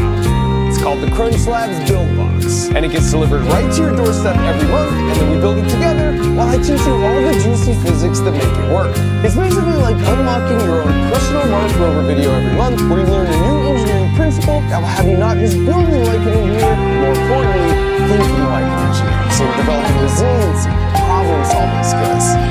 On top of that, the toys themselves are really fun, like this super dope art machine where we learn about linkages, or in the spirit of the glitter bomb, this tripwire, which you can use to prank your family, or I suppose in some cases, yourself. So if you want to embark on this real life journey with me while there's still time to get it before Christmas, just head on over to crunchlabs.com and use the link in the video description, where we're giving away 2 months free as a holiday special. This is space, and this is an egg, moments before I attempted the world's highest egg drop. Now in an egg drop competition, in case you never had the chance to do it yourself in school, the goal is to build a contraption that can protect a raw egg from breaking when dropped from the tallest height possible. So my original plan was to drop an egg in a contraption I built from the world's tallest building. But humans are always building taller buildings, so if I really wanted to future-proof this record, I realized I would need to go all the way to the top and straight to outer space. And when I started on this journey 3 years ago, I knew if I could draw on my experience of landing stuff on other planets, I would be guaranteed the record. But what I didn't know is this would be the most physically, financially, and mentally draining video I would ever attempt. But first, let me just explain what I was thinking. The plan was to clamp an egg to the front of a rocket, then attach that rocket to a weather balloon and take it up to space. Once there, the weather balloon would release it, and just by using gravity only, the rocket would eventually accelerate past Mach 1, breaking the speed of sound, and then it would autonomously adjust the 4 fins off the back to steer itself to the target location, and then at 300 feet above the ground, it would release the egg, which would free fall onto a mattress that we'd placed on the ground. And that all seemed pretty straightforward. So like any good engineers would, we broke the problem down into smaller steps, starting first with calculating the terminal velocity of an egg. And by terminal velocity, I mean that any object, including humans, have a maximum speed at which they fall once the force of Earth pulling you towards it balances with the pushback force for bumping into more and more air molecules as you start to fall faster. For humans, that max speed is about 120 miles per hour, and after doing 5 miles per hour. So to make sure the egg wouldn't break if we dropped it onto a mattress at its terminal velocity, we ran our first test. And since we couldn't find a tall enough building whose lawyers would agree to let us roll an egg off the side and onto a mattress, we had to improvise a bit. 83. Yes! Check the egg. No cracks. So our mattress will protect an egg even if it's traveling faster than its terminal velocity. It's a good start. The next step in our DIY space program was to head back to my friends in the small farming town of Gridley, California, which is the place where we broke the elephant toothpaste world record, where the plan was to set out a target mattress for the egg to land on in the middle of a field, with a little bit of margin built in just in case. All right, so we've got the smoke charge back here, so that as we're like coming down from the sky, we want to be able to pick it out. This is the computer, here's the fins. This, by the way, is Joe, and he has a fascinating channel called BPS Space. And what makes him especially cool is he didn't go to school for any kind of engineering degree. He's all self-taught and recently even landed a launched rocket SpaceX style after 7 years of trying. Joe was in charge of tracking and guiding the rocket to the mattress using these movable tail fins, whereas I was in charge of the payload. In other words, how we would keep the egg from freezing on the way up in a little oven with heaters which would break away before we dropped, along with the mechanisms to release the egg itself. Release the egg! And the purpose of this first trip to Gridley was a flight characterization test. Basically, before we spent all the time and money taking the balloon all the way up to space, we were here just to do a low altitude test at 10,000 feet, just to prove to ourselves that we could steer the rocket using the fins. We're setting all sorts of world records out here. World's largest mattress, fastest egg, tallest egg drop. What could possibly go wrong? Besides like 4,000 things. And so with everything more or less in place and ready to go, all we needed now was an official egg, which thankfully Gridley has in abundance. I'm sorry. This is terrifying. Okay. No.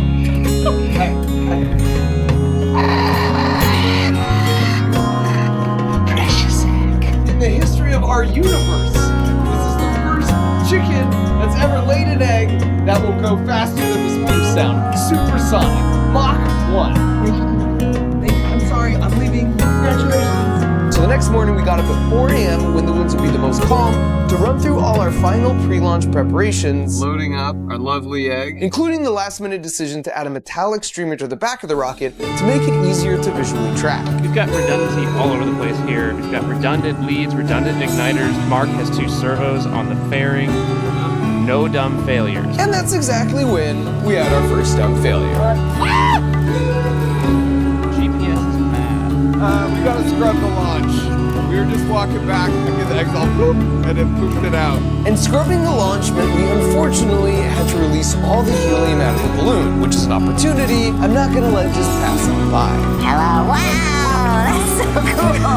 And back at home base, we ran some tests that confirmed our hypothesis that since the GPS unit was right at the back of the rocket, the last-minute addition of the metallic streamer was interfering with the GPS signal, and that messed up the rocket's math in calculating its speed, so it thought it was time to release the egg. So early the next morning, we were back at it with a few modifications, the most important being swapping the metallic tracking streamer with one made from plastic.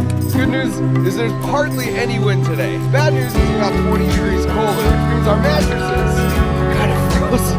Nevertheless, we pushed forward, trip, Mark, as I very carefully delivered the rockets to the new balloon launch site. Stop it!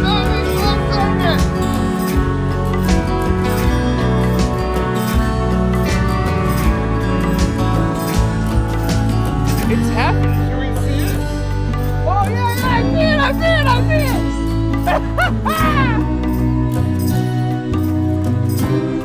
Oh, there it is. And while the whole thing looked really cool, So we might be in trouble. we quickly realized the balloon was rising at a slower rate than we anticipated, We're already south and we're only halfway up. which totally threw off the predicted trajectory. And so after a few more minutes, we decided to manually drop the rocket, because we were already way too far off course for the rocket to make up the lateral distance in the mattress using just the fins and gravity. 3, 2, 1, click. Oh boy, that's not good.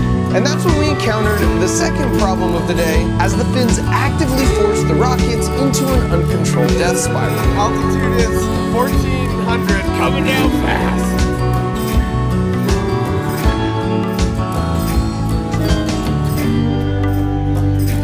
landed somewhere. Check the mattress just in case.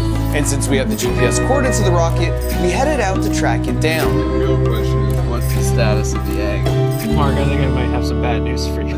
At which point we stumbled on an entire field of sitting birds, which is another opportunity I'm not gonna let just pass on by.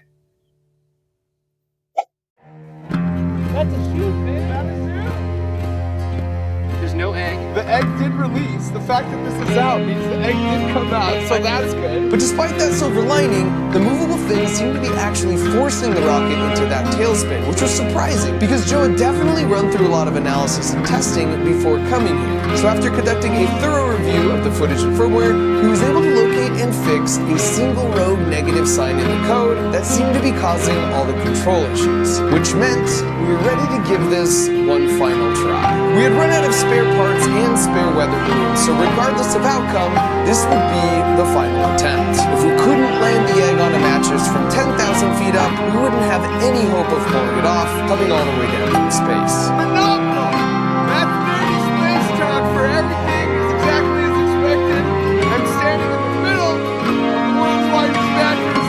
Hopefully the egg will be landing in like 45 minutes. Otherwise we're pivoting. And my new video is world's largest mattress. So I'm arming the rocket right now. The last step. Alright, little girl, you're in for a ride. 3, 2, 1. Let it ride, baby! Looking good so far. We're at 500 meters. Now, in order for the balloon to hit the target mattress, for each launch, we'd started from different spots around Gridley, which raises an interesting question maybe you've wondered yourself. How do big balloons like hot air balloons steer themselves? Or I guess even just know where they're going to land? And the answer is computers know the wind direction and speed at every height as you go up. So on a given day, if these are the predicted wind directions and speeds, we would need to launch here to be directly above the mattress when we got to 10,000 feet. But how we know all this information is the fascinating part, because every day it's someone's job to launch two balloons like this into the sky at noon and midnight London time. But this is done in over 1,000 locations all around the world at those same two exact moments. And these balloons all have something called a radiosonde attached to them that measures things like altitude, pressure, temperature, and wind, and then they transmit the information back to the ground stations, which gets fed into supercomputers, and that's the reason weather and wind predictions can be so accurate. So 2,000 of these massive weather balloons go up every day, and then eventually pop and just land somewhere. And since they're transmitting a signal, some folks make a hobby out of just trying to track them down. How close are we to the drop point? Balloon release. Balloon release. That's it. And this time we were releasing right in the target drop zone, which was good news on one hand, but it raised some new challenges on the other. Where is it? Grab his hair! 400. Grab his hair!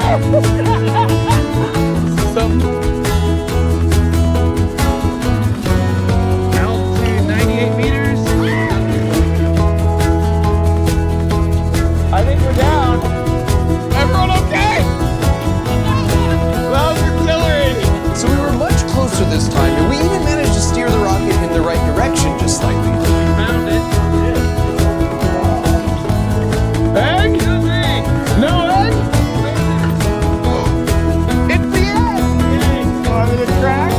I mean, it's not cracked. So after 3 failed attempts, we still seemed pretty far off from where we needed to be, which meant it was time for the ultimate photo friend with my buddy Adam Stelzner, who you might recognize as this guy from when we landed Curiosity on Mars. He has a PhD from Caltech, and he's also the chief engineer for Perseverance and Mars Sample Return. And so after explaining to Adam what we were trying to do, he immediately spotted a fatal flaw in our brilliant plan. And you're doing terminal guidance to something about the size of a house. How are you going to do that? How do you do that? I mean, I know how you physically do that. How do you not get busted by the FAA? In other words, we were basically attempting to make a precision-guided missile. Dude, there are thousands of people who have done this before, and they are sworn by federal law not to say a single word.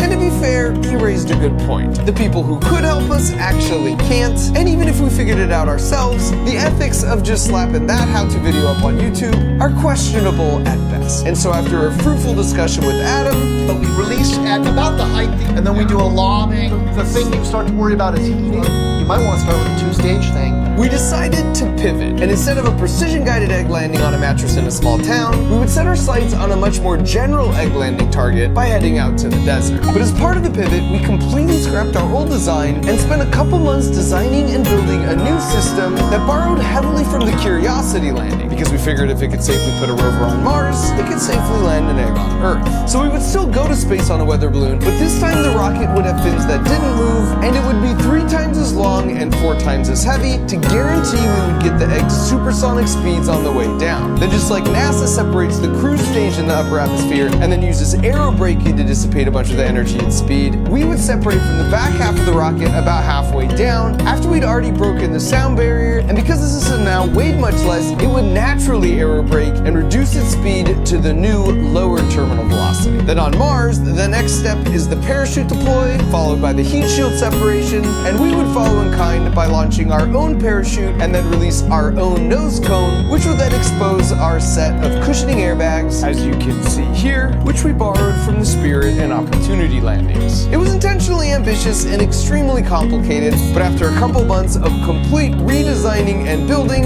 we found ourselves in the desert feeling cautiously optimistic. And that was due in part to our lucky orange parachute, because when I left NASA, my friends gave me this rectangular piece of nylon. And for scale, that's the exact same rectangle here that's part of the parachute the Curiosity rover used to land. So that piece of parachute is actually one of the 80 rectangles you see here as they were running the final tests in the world's largest wind tunnel. And so it only felt fitting that after some scribing, a bit of cutting, and a little sewing, it had nobly repurposed itself for the new mission. So as the sun went down, back at the hotel, we worked late into the night on final preparations. This was an idea and a passion project 3 years in the making, and it took a staggering amount of work even to get us to this point. We had thought and prepared for so many things that could go wrong, and while I was feeling optimistic, I knew at the end of the day, it was the laws of physics that would ultimately determine our fate. So early the next morning, the crew in charge of the balloon got to the launch site to start filling it up. And this balloon looks a little different than the others because it's a zero pressure weather balloon. The advantage these have over a typical weather balloon is they can go higher up into space, carry more weight, and they're open on the bottom, which means they equalize to the pressure, and it's impossible for them to pop. So when you want it to come down, you send a signal that will pull down on a string that's sewn into the side of the balloon, and it opens like a zipper and self-destructs. The downside is they're incredibly lightweight and so thin and delicate, you have to be really careful and touch it with gloves. And they were about an hour into filling it with the 4 massive takes of helium we had on hand when we made a gut-wrenching discovery.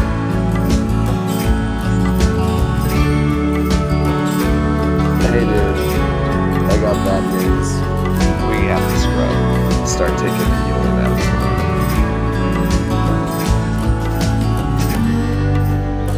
Want to scrub.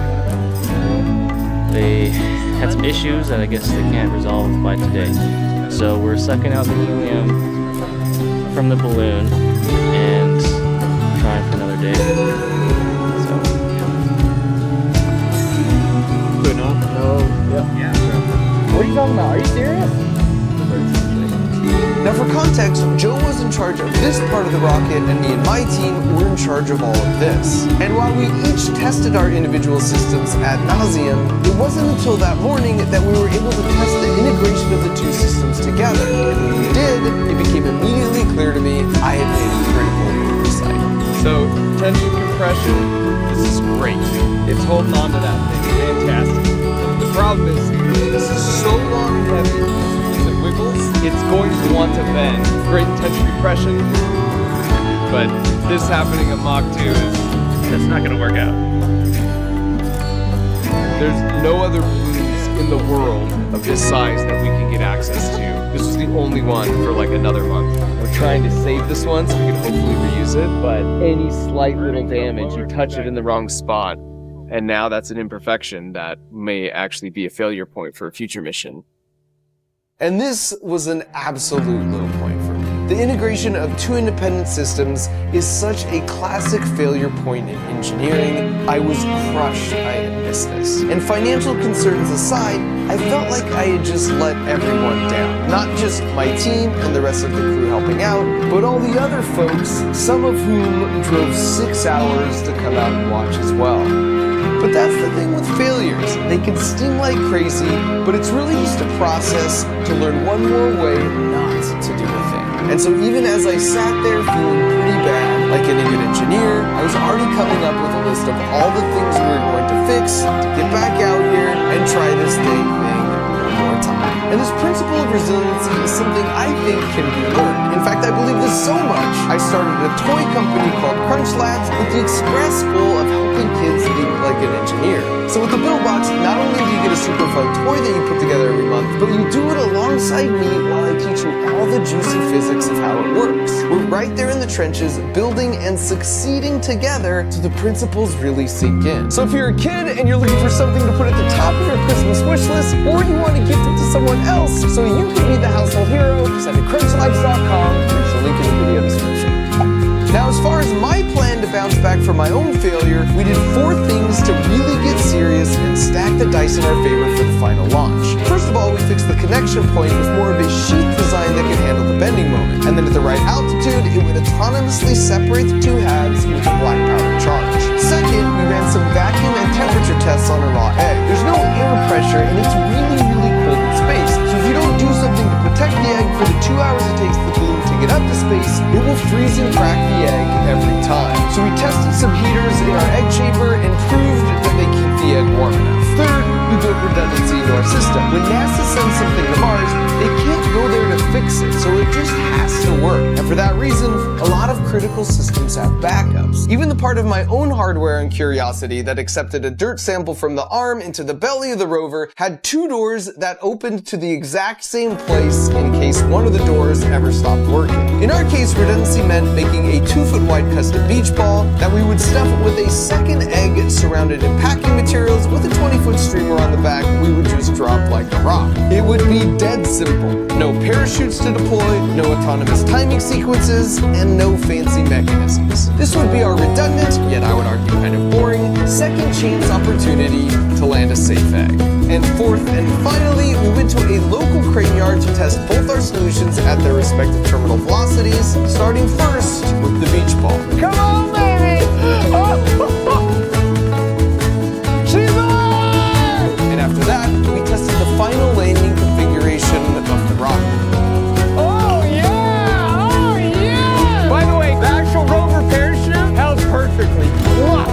And so after all that, we made this 6-hour trek back to the desert for what I was really hoping would be the last time. Hey guys!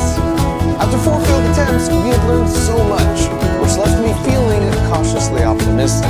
And right out of the gate, we got 2 bits of really good news. The first relates to that super delicate zero pressure balloon we had to reuse from the last launch because there was no possible way to get a replacement. Just barely touching the balloon leaves it stressed and creates a weak point for it to tear, so I was obsessively checking the fish scale reading that would give us the verdict. The force reading is 37.6 kilograms. Buoyancy force pulling this up. Importantly, it's not changing. If it were changing and going down, that means we would have a leak. But it's holding steady at 37.6. That's a big deal. And the second piece of good news is my buddy and warm-blooded good luck charm Al Chen had arrived. You might recognize Al as the other guy here with Adam, and he's the one who actually said this. Touchdown confirmed. We're safe on Mars. If we were successful, he'd be the one to make the official call. And so after all the requisite last-minute preparations, in 3 long years, here we go, girl. It was finally time for liftoff.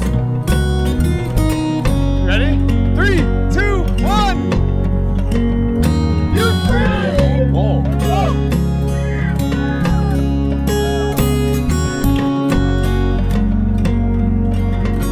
And everything was looking good.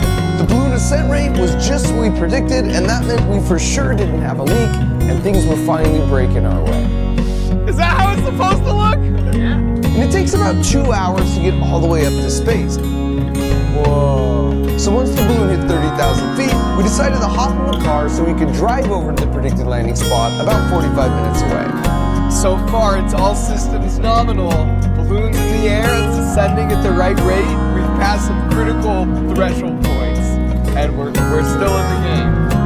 Fifth time is the charm, as they say. We eventually started outrunning the balloon in the car, so we pulled over for a bit as we reached an important altitude milestone of 100,000 feet. I would say over 100. Woo! Over 100. That's 19 miles up and 2.5 times higher than a typical commercial plane flies. And because the balloon expands so large as it rises, we realized we could actually even spot it from the ground, which was awesome. Oh yeah, no, I see it, yeah. Dude, that's totally it. What wasn't awesome was when moments later Joe, while looking through the binoculars, made this gut-wrenching observation. Looked really big and then looked really small. You saw it small? Yeah, it like seems to be smaller. But it's just weird that it would just completely disappear. Which was followed by a devastating call from the balloon tracking team. It dropped within the last 2 minutes. Yeah. That's 30,000 feet over the last however, so it's just popped. But these don't pop, there's zero pressure. And that's true, they don't pop. But unbeknownst to us, while we were looking at it from the ground, the rocket and beach ball had been spinning around and around relative to the balloon for about 10 minutes. This meant the cord that attaches to the string that self-destructs the balloon was getting wrapped around tighter and tighter until it was so tight, it pulled down on the balloon string that is designed to essentially unzip and destroy itself. And so before we even had the chance to release the rocket and beach ball from the balloon, it all started coming down in one big tangled heap at 150 miles per hour, which is way faster than the eggs could survive. Oh, let's start driving. And as we drove over, all I could think about was how our fate would rest solely in the hands of the redundant systems we'd put in place. We think it's probably about 2 miles up that way. This was our Apollo 13 moment. If our payload could autonomously jettison itself from the tangled rocket balloon nest at 20,000 feet, then it would be able to deploy our Lucky Orange parachute and land the eggs safely on its airbags. And as we parked, we knew what was done was done. There was nothing left to do but go on a hunt to find the wreckage and reveal our fate. I see something orange. That looks like a rover parachute. Okay. We've got a thing. And seeing the payload all by itself was a huge deal, because it meant it had actually autonomously ejected itself from the mangled weather balloon mess at 20,000 feet. And later when we checked the footage, this is exactly what it confirmed. And while that was incredible news, I knew by this point not to get my hopes up. Okay, so let's look through the window, a little bit of dirt. Let's see. Good, definitely touchdown. Touchdown confirmed. Whether or not we're safe on Earth is TBD, right? Let's check it out to be sure. Oh man.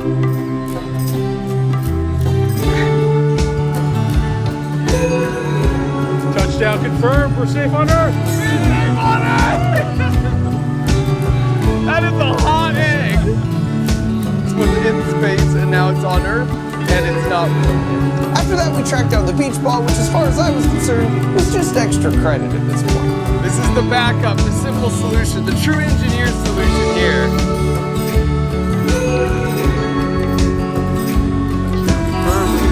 We're safe on Earth. We are safe on Earth! 2 for 2, baby! 2 for 2!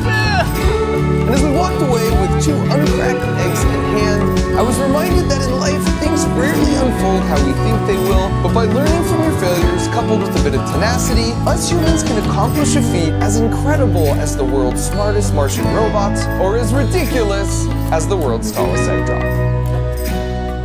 You know what would be cool? Because I hope you learned something by watching this video, but how much more would you have learned if you were out there in the desert with me, helping to troubleshoot and put the rocket together? Well, I got great news for you, because I got the next best thing, and it's called the Crunch Labs Build Box. It's a toy that gets delivered right to your doorstep every month, and then we build it together while I teach you all the juicy physics that make it work. You're basically unlocking your own personal Mark Rover video every month, where you learn a new engineering principle that will have you not just building like an engineer, but more importantly, thinking like an engineer. So you develop that resilience and those problem-solving skills. And by the way, don't go sleeping on just how cool the toys we'll be building together actually are. Like this insanely accurate rapid-fire disc launcher, or this vintage-powered drawing machine, or this Rube Goldberg-style catapult launcher that will leave you feeling like you just landed your own day from space. And I should mention that Crunch Labs is a real place. It's where we design all these boxes, and it's got a tennis ball cannon, and the world's longest Hot Wheels track, and a foam pit, and a bunch of other cool inventions. And each month when you open your box that comes in the mail, you have a chance to find the platinum ticket. And if your box has it, that means you and your family get to come out and visit me and my team for a day, and we'll build some cool stuff together. So if you want to embark on this year-long journey with me and make a sad Christmas tree like this a happy Christmas tree, just go to crunchlabs.com or use the link in the video description where we're giving away 2 months free as a holiday special.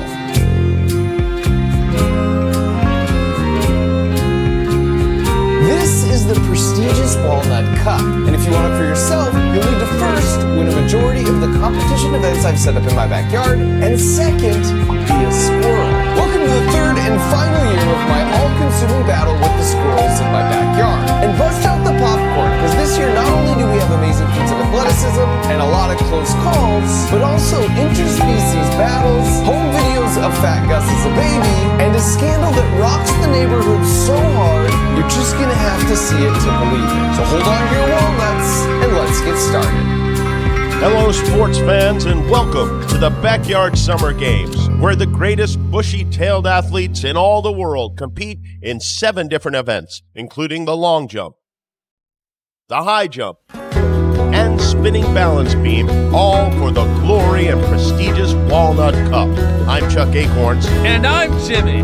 Just go with Jimmy? Yep, just Jimmy.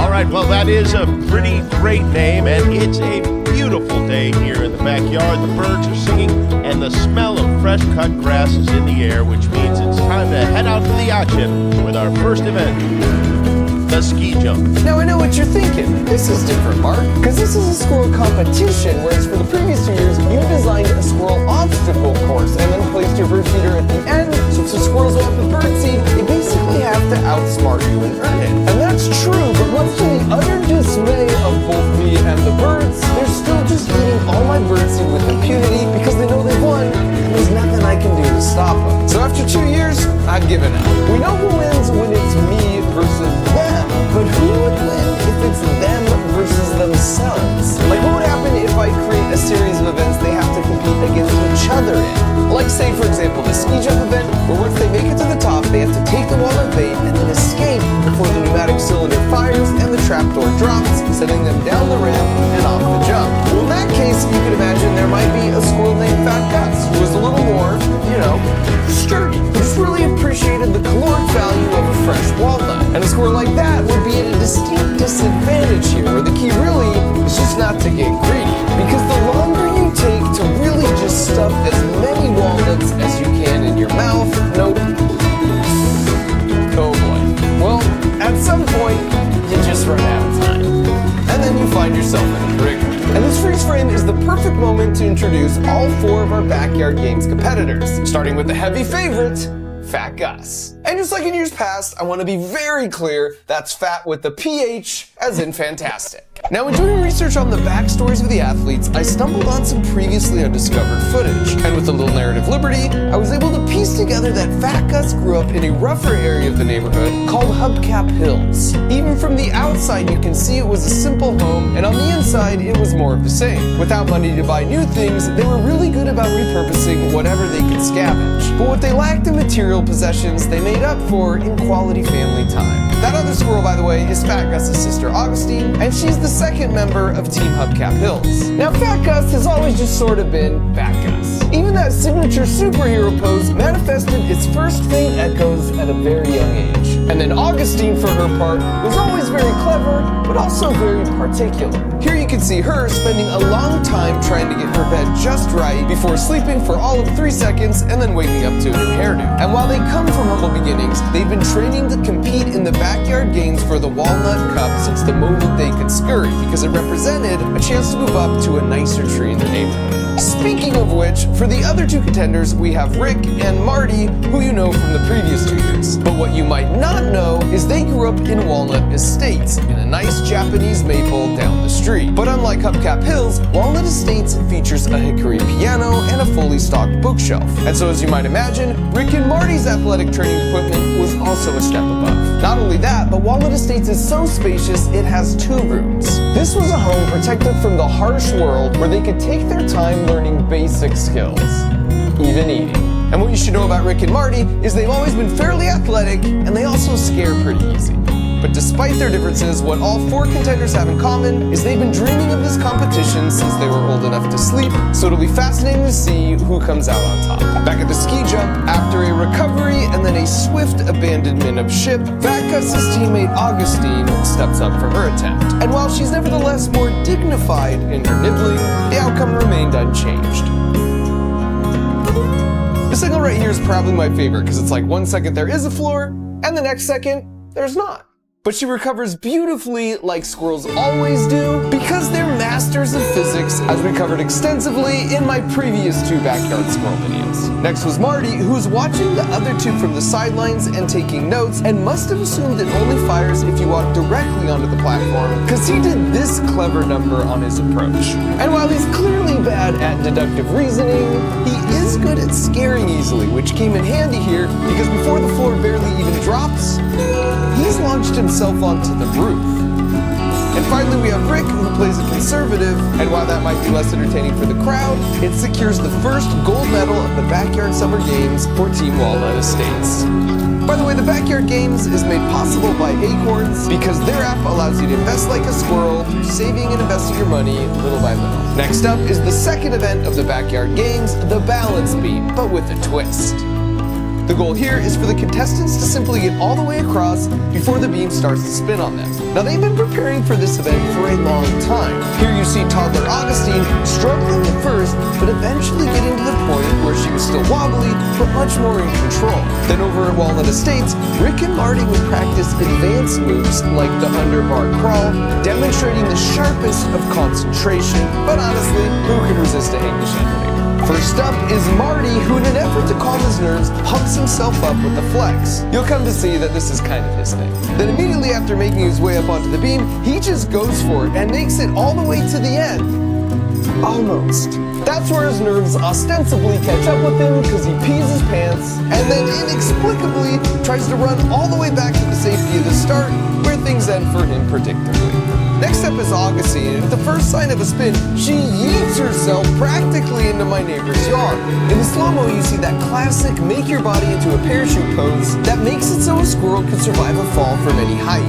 Rick followed that performance by stepping up and making such quick work of the beam, it never even had a chance to spin. You can see the birds really appreciated that run as they watched from the telephone wire grandstands. The bird stands are constructed such that they give the birds a perfect view of the game without being bothered by the squirrels because the wires are too unstable. But that didn't stop them from trying because of course they were going to try. They literally just try everything. That's like what they do. Finally, there was Fat Gus, who had such a quick start it was on pace for the goal. But that's when things took a turn. Like actually.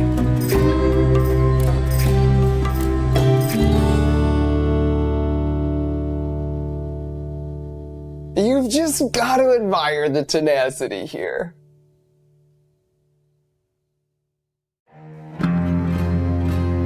And the slow-mo here is also great, because it really gives you a sense of what Fat Gus is actually thinking. Alright, let's just get back on top and back on top. Dang it, okay.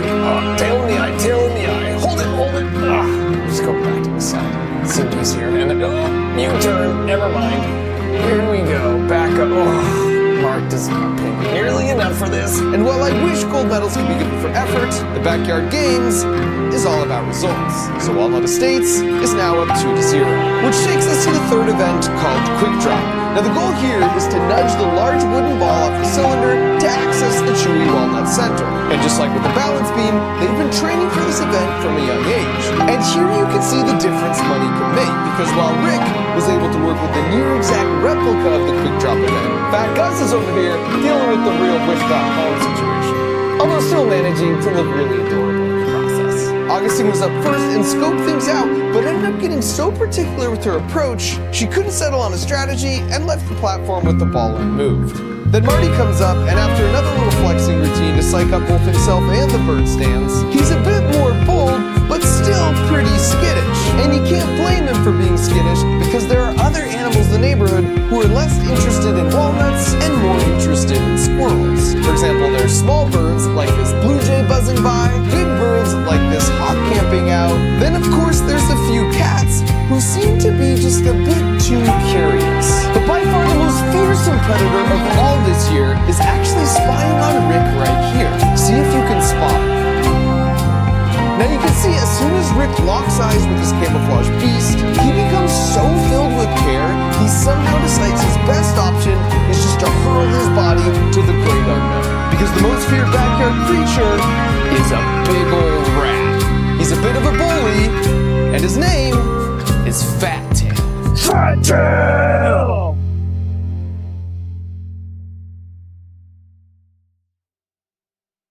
Fat Tail!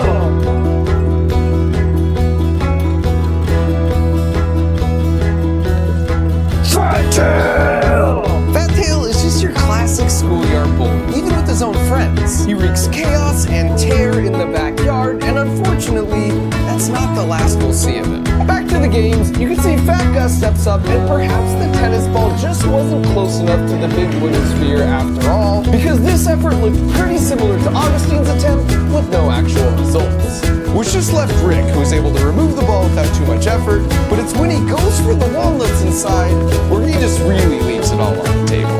And that gold medal performance meant Walnut Estates was now winning 3-0. Well, this is a best-of-7 event. That means that the first team to 4 gold medals wins, and this may be turning into an old-fashioned rout. That's right, Chuck. Hubcap Hills really needs to step it up, because if Walnut Estates gets one more gold medal, they're going to be the winners of the backyard game. Which is all to say they needed a huge showing at the long jump if they ever expected to hoist the Walnut Cup. Now, rules here are pretty self-explanatory. You got to jump from this platform and make it all the way to the sand pit, and the team with the most successful jumps wins. Rick is the first one up, and you can see he's really struggling to calculate the trajectory and to do the math in his head to make the jump work. But eventually he chooses to just go for it and to put his trust not in the math, but in himself. Which was the wrong choice. Next up is Augustine, and knowing what's at stake here, she musters an uncharacteristic amount of resolve and just goes full send, sticking a perfect landing.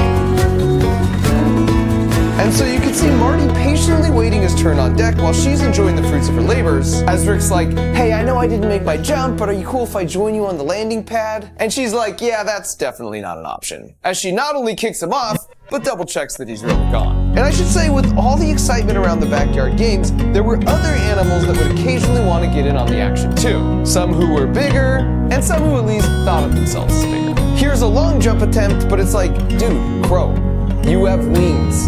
That's not impressive. Up next is Marty, who knows he needs to land this to keep them in contention. So for motivation, he calls upon an extremely rare alternating double arm flex. And with a big leap and a bit of a mid-air tail correction, Walnut Estates keeps the pressure on. And finally, there's Fat Gus, who has to land this jump to keep their dreams alive. And while as Marty seeks motivation from the power flex, Fat Gus seeks motivation from the power nap, after which a hush falls over the backyard. Here's the approach. And the launch.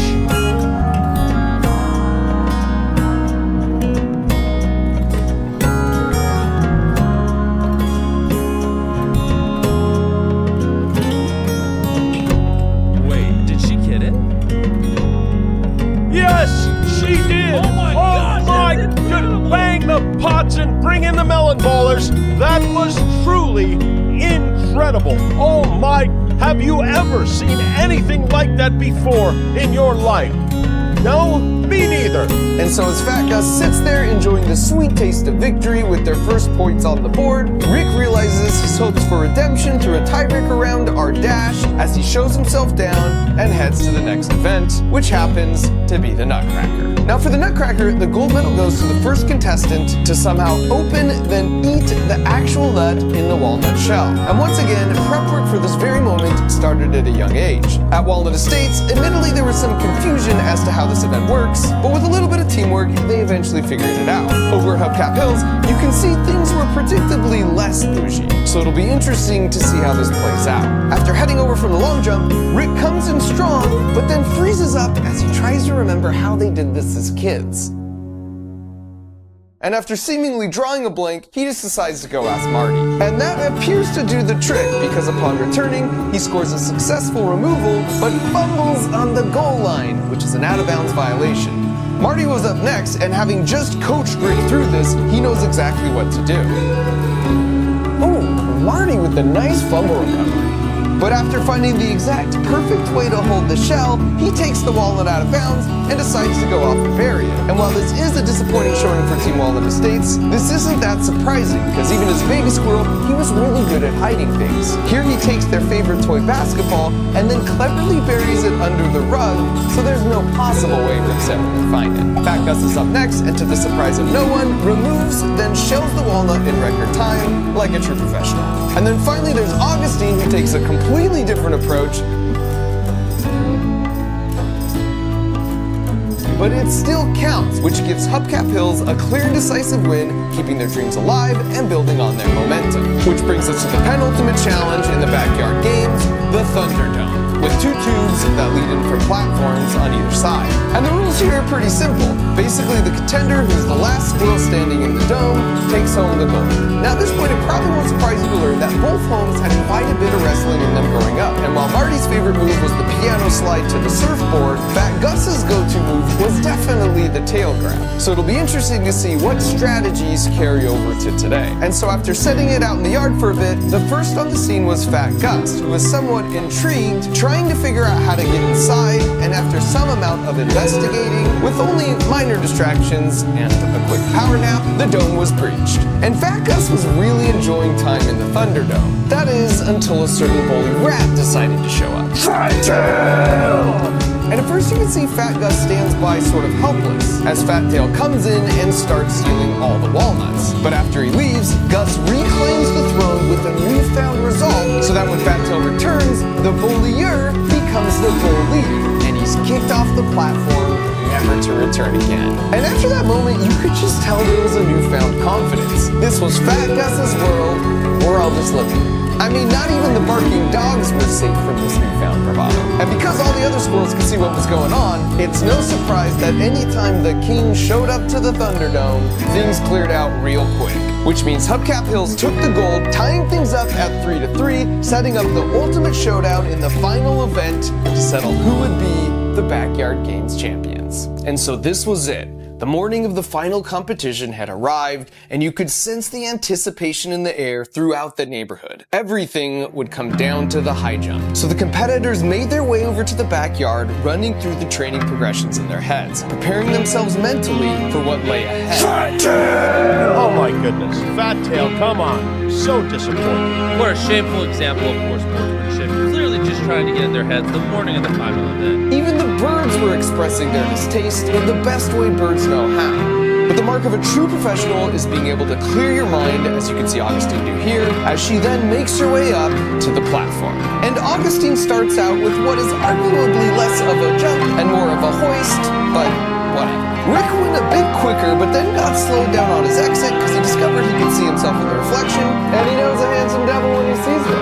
Fat Gus and Marty, on the other hand, were able to clear this one with minimal effort, which meant it would all come down to the highest high jump setting. Rick went first, but after choosing a bad angle, things did not go for him. Augustine used her meticulous planning to size things up and then deduced that the best way over was under. And while clever, it was a clear violation of the rules, so she was out too. That left Marty and Fat Gus to decide it all. And after a final flex to really hype himself up, Marty turned his attention to the platform, stepped up, and with a big effort, he did it! He actually pulled it off, although he sort of grabbed the side to do it. So that meant if Fat Gus could go over clean without using the side, that would give the humble underdogs from Hubcap Hills the championship. Here's Fat Gus with the approach, sizing up the bar. The jump is up, a bit of a pause, still paused. Oh no, Fat Gus! Wow.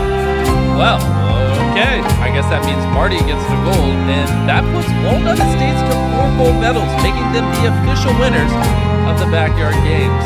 So, there you have it. I mean, you could see they're ecstatic, and rightfully so. It was a hard-fought and well-earned battle. Wait a second, I'm getting some breaking news.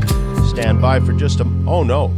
What I've just heard has disturbed me deeply. And that was the moment everything changed because of a bombshell revelation. And you could tell Marty already knew what was coming by the way he banished himself from the backyard and into the bushes. The first clue was after going through all the footage, and I mean, I bear partial responsibility for not noticing this myself, but Marty was constantly flexing. It's almost like he had all these newfound muscles and couldn't help it. Was it possible that he was secretly eating non-regulation walnuts to make his muscles bigger and stronger? Well, if he was going to do that, he'd have to hide them somewhere. And for our second clue, we know that ever since he was young, his favorite spot for hiding stuff was under the rug. So while he was busy competing and winning the high jump, a raid was secretly being conducted at Walnut Estates by the authorities. And sure enough, a trapdoor was discovered, and after peeking inside, they found these. A couple of bags of Russian walnuts. And I probably don't need to tell you why, but in the backyard games, Russian walnuts are strictly prohibited. And so suddenly it made total sense why he was the only one strong enough to conquer the high jump. And you can imagine when the news leaked to the neighborhood, just how utterly shocked everyone was. Wow. This is disappointing on a molecular level. And I say that not just as a sportscaster, but as an American. Quite frankly, it's a disgrace to the integrity of the backyard games. But on the bright side, it meant an adjustment had to be made. This means their high jump gold medal goes to Hubcap Hills and makes Hubcap Hills the champions of the Backyard Summer Games. And with the news of the reversal, you can see Fat Gus wasted no time making it down to the trophy, and Augustine was so happy, she just couldn't contain herself. Well, okay. A lot of saliva on my mustache. So the only question that remained was just how Marty would have even got a hold of those. It's just, you can only get Russian walnuts at night from the underground sewer network. Squirrels aren't even nocturnal. I mean, he'd have to go through... Wait a second. Zoom in right there. Of course. Fat Tail was masterminding the whole thing all along to cheat the system. Eventually, Fat Gus and Augustine took some endorsement deals, and they used the money that poured in to relocate their house to the Japanese maple down the street. With, of course, the addition of a conspicuous lawn ornament as a playful flex to their neighbors below. And speaking of their neighbors, they all eventually found it in their hearts to forgive Marty, because that's just what good friends do. Which is all to say, in the end, they all lived in harmony, happily ever after. Well, except for Fat Tail. He did some hard time in the slammer because he's a jerk. Fat Tail! Fun fact, squirrels only remember where they bury about 25% of their nuts. That means if you see a big old oak tree, there's a decent chance it's there because of a squirrel. And as a human, I look at this acorn, and to be honest, it's not even that big. So it's crazy to imagine that this, with a little help from Fat Gus, could turn into this. This makes squirrels nature's greatest investors because they leave 3 out of every 4 acorns in the ground, and with enough time, those acorns can turn into mighty oak trees that can provide way more acorns for generations of squirrel babies to come. And I got some great news, because if you want to start investing like a squirrel, there's a very appropriately named app called Acorns that makes it super easy. You can start by investing your spare change in a diversified portfolio built by experts. Plus, you can open an early account for kids and then add money automatically, and then let friends and family invest in their future too. And the sooner you start investing, the more chance your money has to grow over time. So download the Acorns app today and get started. Oh, and also if you're an Acorns customer, you get access to exclusive behind-the-scenes content from my backyard squirrels. So if you want to check out more feats of squirrel awesomeness, download the Acorns app and start investing like one. Thanks for watching. This is me entering an arcade wearing just your normal everyday backpack. Only technically it's not your normal everyday backpack, because when I set it here and then nonchalantly load a few balls into the water bottle, then it plays the game like a good robot should, and I win all the tickets. And that's pretty cool, but what if I told you I made similar backpacks not just for skee-ball, but for this game and this one, basically coming up with contraptions to absolutely dominate 5 of the most common arcade games, including some hacks that cost less than $1 and actually work to set world record ticket payouts. But we also secretly recorded data from a bunch of different arcades, so I'll teach you the strategies to beat the games that give out the most tickets, along with showing you the 5 games we discovered are actual scams. Don't ever step foot in another arcade again until you've watched this video in its entirety. Let's get started.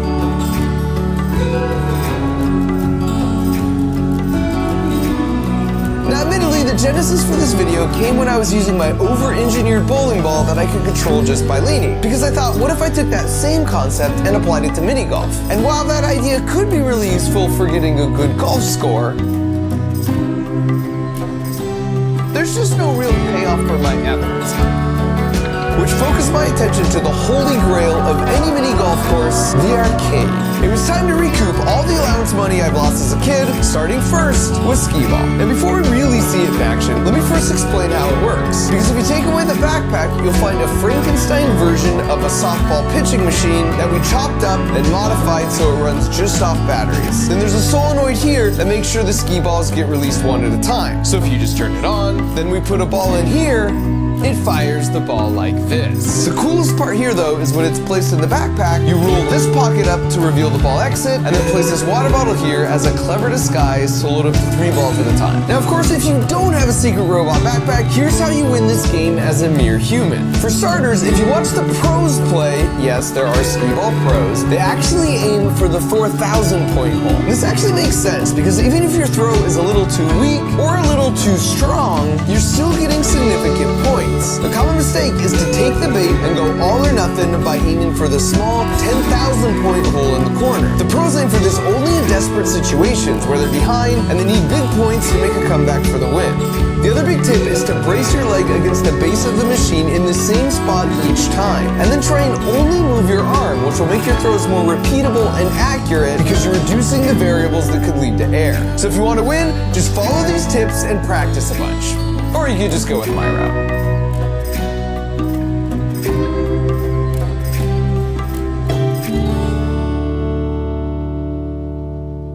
So then when you're all done dominating, or if you think one of the workers might be getting suspicious, you can just pick up the backpack at any point and walk away with a bunch of tickets on your card. Up next is one of my personal favorites, basketball. In this case, the backpack is being used just to smuggle the special mechanism inside. Because to the untrained eye, this is just a normal basketball, when in fact, it's a robot in disguise. Now before I show you exactly how it works, you first need to understand how these games work. Just underneath each rim is an infrared laser and a detector. And then on the front of the rim, on the other side of that metal plate, is a reflector. So when the laser beam shines straight forward, it bounces off the reflector, and then the sensor's like, yep, I can see the beam. So when a ball goes through the hoop, it breaks the beam, and the sensor's like, aha, I didn't see it for a second. At which point it tells the game to add 2 points to your total, because that means you must have scored. In engineering, we call this a beam break detector, and it's the exact same concept you have as a safety feature on your garage door. So if you really want to destroy the high score here, the ball needs to break the beam, then somehow get out of the way so the beam reconnects, and then come back and break the beam again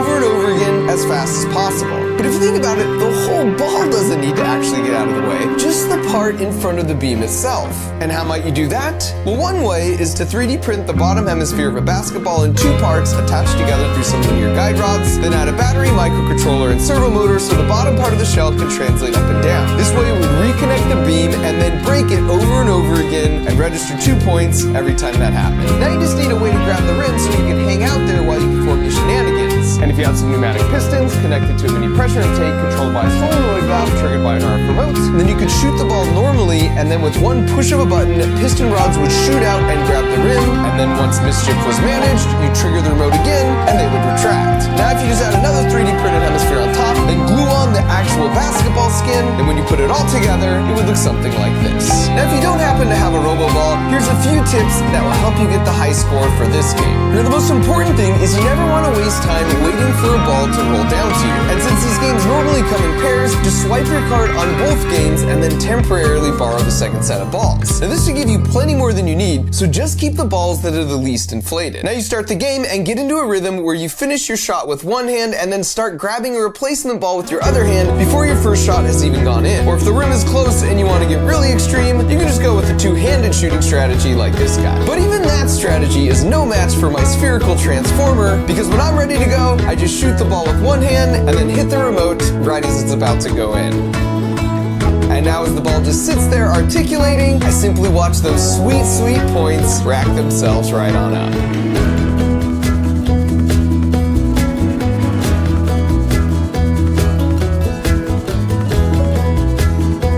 And then as soon as time's up, I just hit the remote again and the piston rods retract. And And while no one's the wiser, I've now engineered my way to a buttload of tickets and a new lifetime high score. Next up is a really popular game called Quick Drop, where you hit this button to release these ping pong balls in the right moment, and if you get all 50 ping pong balls into the buckets within the 22 seconds allotted without missing any shots, then you hit the mega jackpot. But the thing is, to get all 50 balls in before the time runs out, there's essentially no margin for human error, which is good news for me because robot backpacks don't make human errors. Now you notice when I walk up, I can just set the backpack down and it self-registers right in place. The trick here is we 3D printed an exact negative replica of the button housing on the game. And this piston rod that pokes through and pushes the button on the game is attached to this solenoid that's controlled by this Arduino microcontroller, and it tells it the exact timing needed to beat the game. Now if you're trying this on your own, here's what you need to know. To successfully do this in 22 seconds, you have to drop 4 balls in each bucket, except in 2 buckets, you've got to drop 5. Now dropping 5 into these 2 buckets isn't impossible, but the timing's so tight, it's really hard to pull off without them hitting the rim and bouncing out. Now the jackpot starts at 500 tickets, and every time someone loses, it goes up by 2 tickets, and each time that happens, the game gives you just a little more total time on the clock. And so if you ever see the jackpot at more than 625 tickets, enough time is now on the clock where you only need 4 balls per bucket to win, and it's definitely worth trying it a few times because that makes it so much easier to pull off. Alternatively, if you're too impatient to wait for the jackpot to rise up, you can just go to school for 6 years to get a degree in mechanical engineering and do it this way.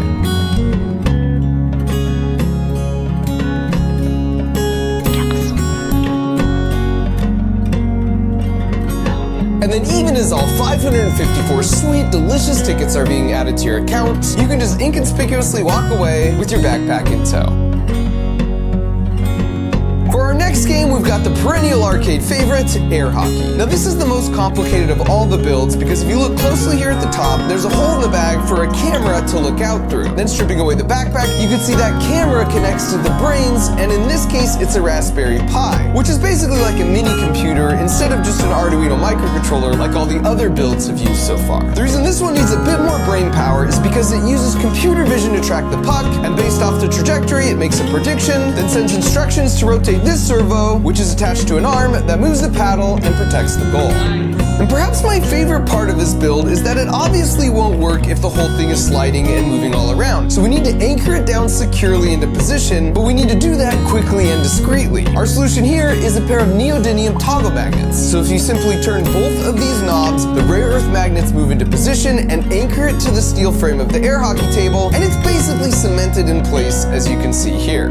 As for the human strategy here, playing air hockey might seem like total chaos, but there are 4 simple tricks that will pretty much guarantee you can beat any casual player. The first is to hold the paddle like this and not like this. Doing that allows you to really whip the paddle around and gain extra speed on your shots. The second is that for your default defensive position, you want your paddle to be out here, not right up against the goal right here. That's because this cuts down the angle and you only have to move the paddle back and forth this far to protect the whole goal versus back and forth this far if you're against the edge. This is the same reason goalies will come out of the goal if there's a breakaway in soccer. Even for a bank shot, you now just have to move the paddle a small distance diagonally back like this. So your paddle should essentially always stay inside a triangle like this when you're playing defense. Now when you watch professionals play, yes, there are air hockey professionals, you will see them employ both these first 2 tips. The third trick you'll also see is they try and play for possession. You want to try and cushion your opponent's shot and gain possession of the puck so you can set up your own shot, which leads to the last tip. Mix up the straight shots and bank shots, but try and practice at least one trick shot like this one where you hit the puck down into the corner and then when it rebounds back to you, you hit the bank shot for the win. Here's what that looks like in action. Now the real benefit of my backpack system is you can be playing your opponent, but then when you get a phone call or you have to attend to some other important matters, your goal is in safe hands.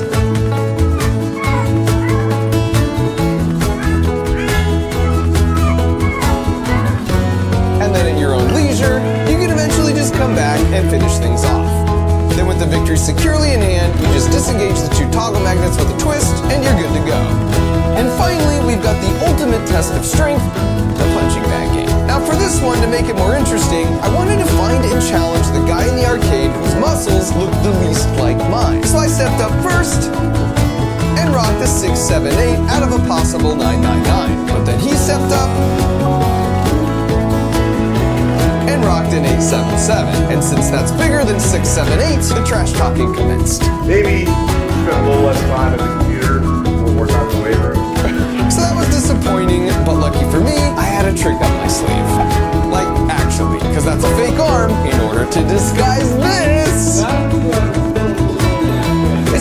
bionic punching arm powered by 2 spring-loaded pistons. To set the springs, we use a threaded rod and a drill, and once under tension, they're held in place with a quick-release mechanism I can trigger with my finger at the exact moment I want to punch a thing.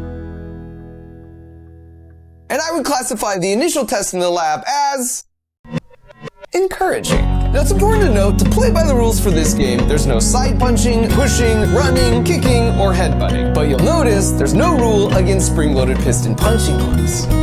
So now that my moment of sheer domination had arrived, I stepped up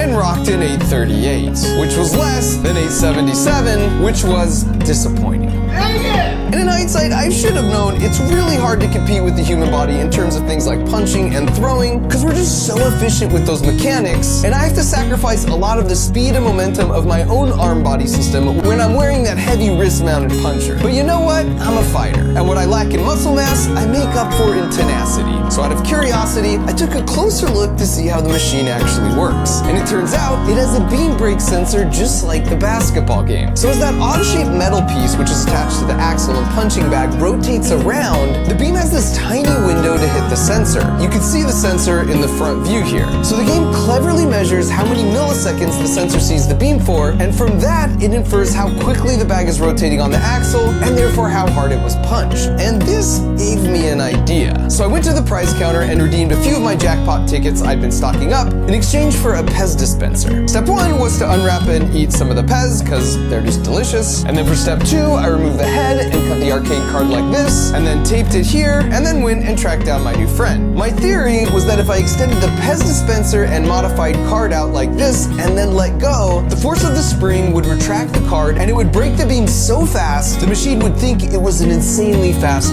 punch. But would it actually work? And it turns out, it absolutely does, because I maxed out the machine. So, yeah, use this information responsibly, kids.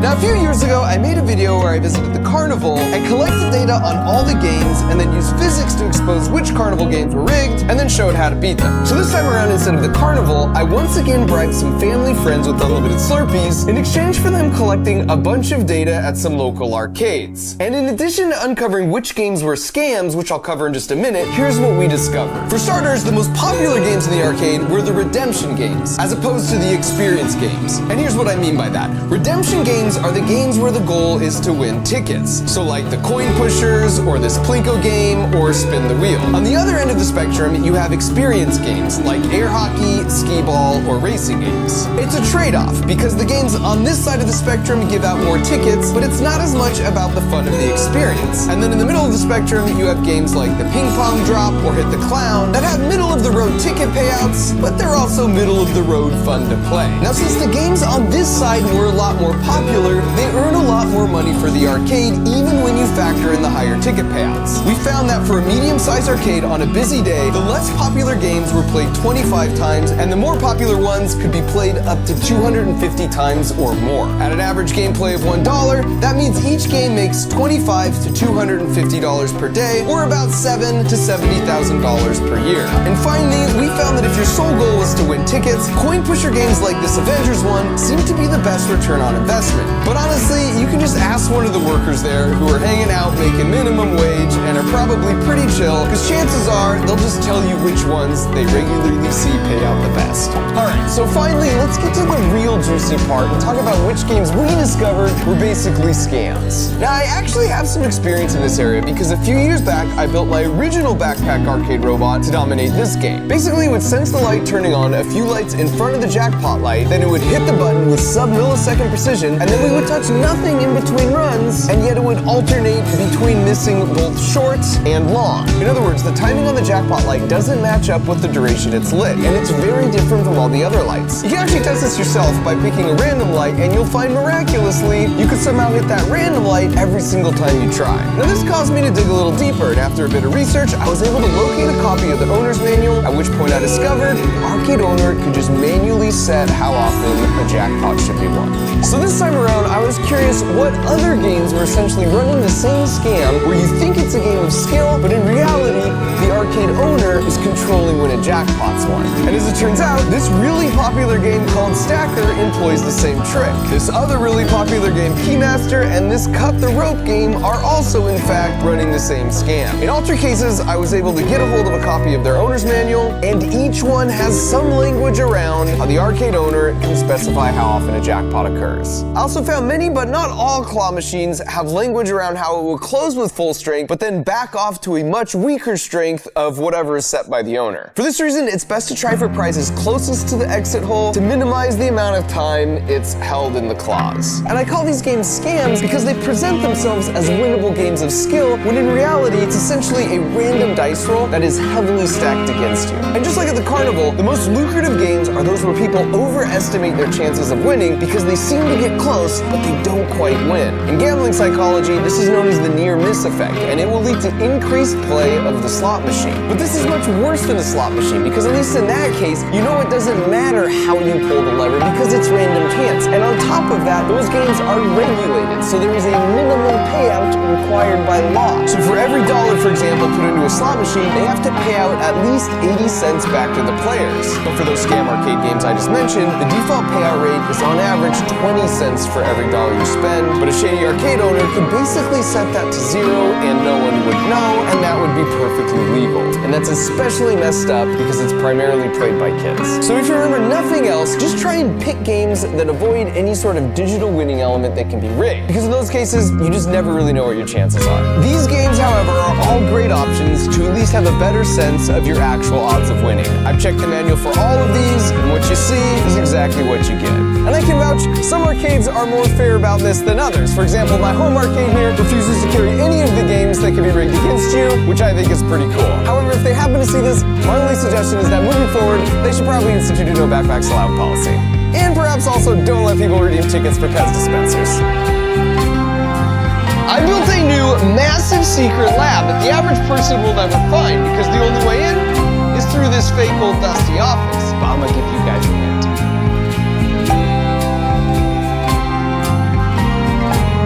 And if you want a small taste for what's inside, well, this is a tennis ball cannon, and this is my childhood hero Nitro from the TV show American Gladiators.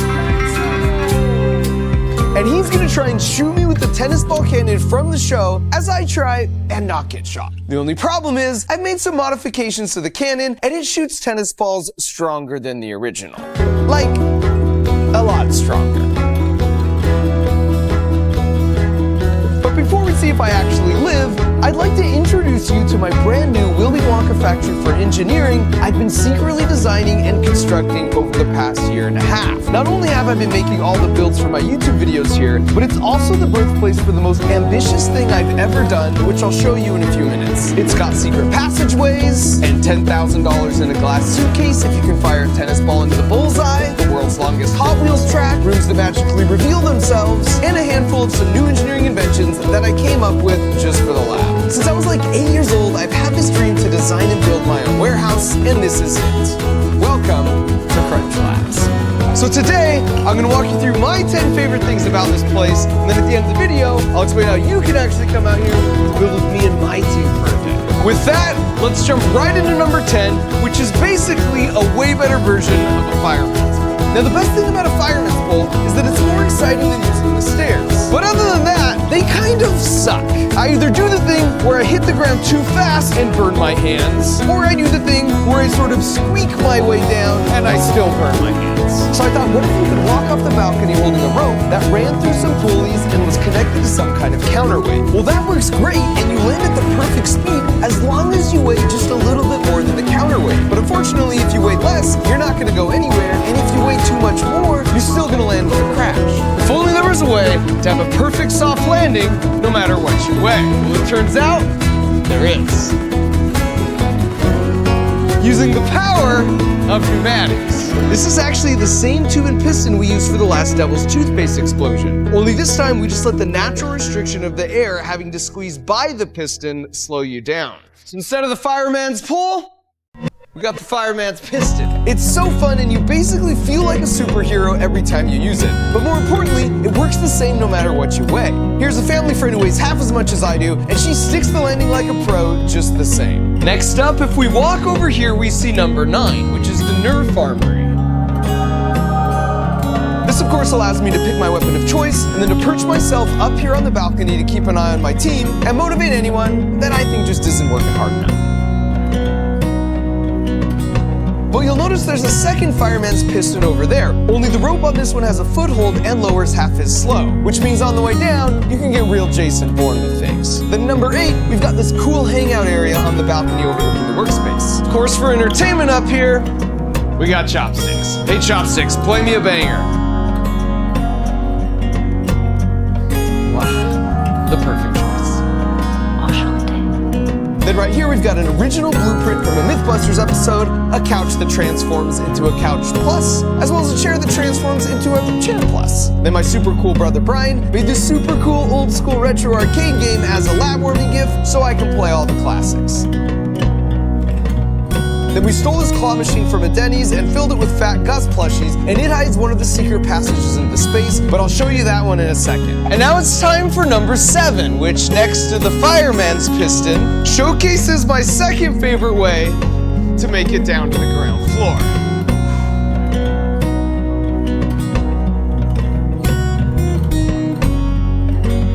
Now don't worry folks, no Mark Ropers were hurt in the filming of this segment, because down below there was a shipping container with a giant foam pit! And in addition to allowing for emergency second floor exits, it also allows you to up your Nerf battle game. But importantly, the shipping container is on wheels, which means we can wheel it back to its natural habitat in the arena room. And giant foam pits are awesome for many reasons, but foremost among them is if you have a buddy who's a professional Ultimate Frisbee player, he can toss you some throws so you can try and be just like him.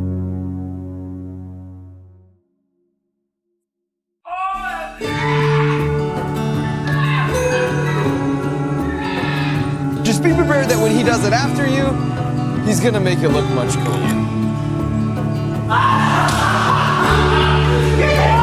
Coming in at number 6 is all the engineering Easter eggs that we've hidden around here. As an example, let's take the bathroom, which I think we can all agree is usually pretty warm. First off, we found this regal portrait of what is ostensibly one of Fat Gus's forebears, but if you look closely here, you'll see there's a magnetic contact switch and then a magnet on the seat lid. That's because men are pigs, and as long as the sensor detects the seat is in the up position, it will deploy this solenoid and keep the door closed. And now with nowhere to go, you've got plenty of time to reevaluate your terrible life choices. And then I've always loved the idea from this Far Sight cartoon, which is like a hand wash detector. And the best thing about being an engineer is if there's a thing that doesn't exist and you want it to exist, you can just make it exist. So we have a limit switch here that gets triggered on the flush, and then a capacitive touch sensor here that knows if the faucet's been touched. And then finally a Hall effect sensor here that tells us if the door's open. And so if the Arduino under here detects that the toilet is flush and then the door has been opened without the signal the sink has been touched between those two events, then this flashing light goes off and everyone knows who not to high five. Honorable mention in the bathroom is the air freshener, which is actually filled with glitter bomb fart spray, because subversion of expectations equals comedy. Then coming into number 5 is how we actually keep the lab location super secret. If you were to walk in off the street or deliver a package here, this is what you'd see. And clearly whoever works here is not who you would expect would be hiding a high-tech, state-of-the-art Willy Wonka engineering lab. But when you turn this eagle, and the bookshelf slides over, revealing a secret passageway down a hallway, ending on a dope view of my workbench. But there's an even more secret entrance hidden in this room. And you can only access it by putting a quarter in here and then pushing this button. Climbing this ladder not only leads you to the underside of the claw machine, where you can put yourself right in the mix of things, but then pushing right here means you've taken the shortcut straight up to the cool balcony hangout area. And I brought my niece and nephew out here to tour the place, and this was perhaps their favorite part, which just might have cemented my status in my ongoing quest to be the favorite uncle, were it not for my regrettable actions in the foam pit at the conclusion of the tour. Now I know what you're thinking. It's not exactly secret now that I've shown 20 million people exactly what the secret entrance lobby looks like. But after this, I'm gonna give this place a complete makeover. So next time you find yourself waiting your turn at the barber, or perhaps stuck in the waiting room at the dentist office, you might wanna get up and just start moving everything around on display, because the entrance to the Crunch Lab just might be behind that oversized tooth decay poster hanging on the wall. All right, so before we get to the final four in the countdown, like the world record Hot Wheels track or the hidden museum, or even how you could come out here yourself, I need to tell you about what else we do here, or why we even call it Crunch Labs. Three of my favorite things are teaching, coming up with new ideas, and getting people stoked about science and engineering, especially the young folk. And so for over a year, in addition to building this place, I've been working on a way to combine those three things.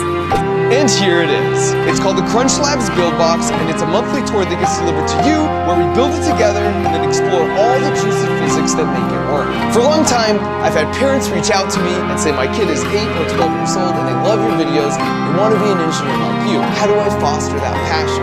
What's the first step? And I've just never had a great answer for that specific situation. Until now. Let's do an unboxing and see what's inside. Oh, and by the way, this is precisely where the toys are designed, right here in the Crunch Lab. In fact, this first one is this super cool rapid fire disc launcher. As you know, I love to take something humans do and then build a robot to help me do it way better, like with kicking field goals, skipping rocks, setting up dominoes, bowling, golfing, or even throwing bullseyes. Well, now you get to have the same feeling and build a machine that gives you superpowers versus someone trying to throw this frisbee with their own leg. What kind of superpowers? Well, I'm glad you asked.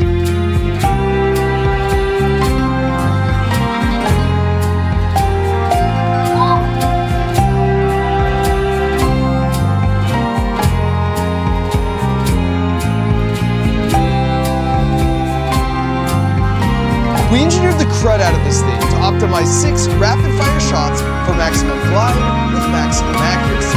You will dominate any near human who tries to challenge your creation. So when you open the box, the first thing you see is a link to a video where I not only walk you through how to put it together step by step, but then we talk through all the physics and engineering juicy nuggets that makes something like this work. It's like unlocking your own secret Mark Rober video every month. Only it's better because you're right there in the trenches constructing your own build alongside me, allowing the engineering discoveries to really sink in. It basically bumps into all these stationary air molecules and causes them to deflect up. So for example, on the disc launcher, we learn all about how useful flywheels are. And then each month you earn a gear badge with a different engineering principle, and at the end of 12 months, we'll make a really cool gear train like this, at which point you unlock my signature to make it all official. So the first video is up in its entirety for free over on the new Crunch Labs YouTube channel, and I'll put a link in the video description so you can see for yourself that we're not cutting any corners here. And then in addition to the video, as backup, we've also got some simple booklet instructions. And as a nod to Team Trees, Team C's, and my buddy Mr. Beast, we maximize for sustainability in our material and packaging choices. Even the bags inside are compostable. And the disc launcher is just the tip of the iceberg.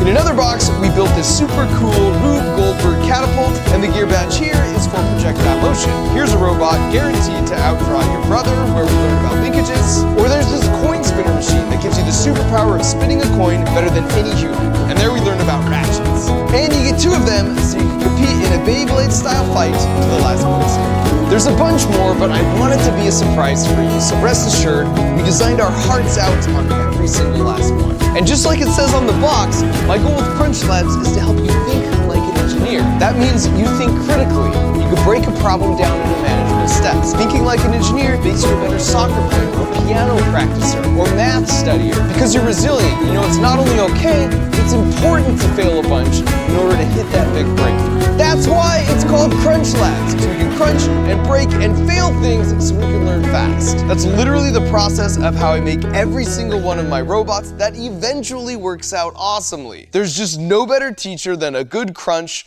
along the path to finding the best design. And any good engineer knows that's true. So if you want to fight that summer brain drain and embark on this year-long journey with me, go to crunchlabs.com/Mark Rober, use the link in the video description, where as an early adopter special, we're giving away 2 months free. Supplies are definitely limited on this first run, so if you don't want to miss out, be sure to go check out our lovely website after this. Speaking of which, I've just got to shout out Shopify because that's how we built it. They were super helpful and I've been friends with them for a long time, and they give you all the tools to turn your idea into an actual business. All right, so continuing on with our top 10 list of the coolest things here at Crunch Labs. At number 4, if you look right here, we've got the start and finish line of the world's longest Hot Wheels track at over a half a mile.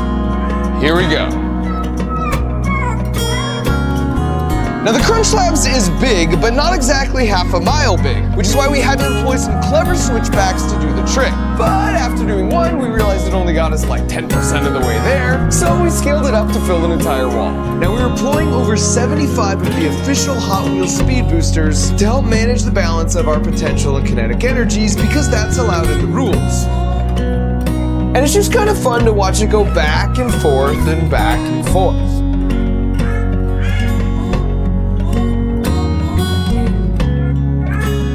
And so after we make it through the mouse hole,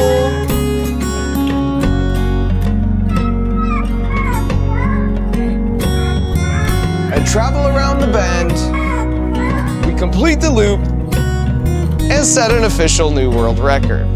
Next up at number 3, if you press this button you obviously shouldn't press, then these mirrors become see-through, revealing sort of a storage room of a bunch of my previous builds. And if you come through this incognito door, you can even see them up close, including the automatic bullseye dartboard, all 4 glitter bombs, the original double iPad sweatshirt Halloween costume from my very first video, and a handful of other classics as well. Now before we wrap it up with the last 2 coolest things about this place, I just want to submit for honorable mention not only this bike with a legit train horn attached when the bell just isn't cutting it. That's loud. But also to the brainstorm room that has walls covered in floor-to-ceiling whiteboards, which is a feature I stole from my favorite conference rooms at both NASA and Apple, as well as this decorative massive amp farm we built for the wall. It's fascinating to see how they organize and work together, like how both ant colonies instinctively have made a graveyard in the corner for all their fallen comrades. And now at number 2, we're back with the tennis ball cannon. After Nitro put it through the wall, oh, it's literally smoking! We decided to give it the 1/2-inch plywood test. And you can see it passed with no issues. Which meant we were left with just one more official scientific investigation to conduct. The water milometer.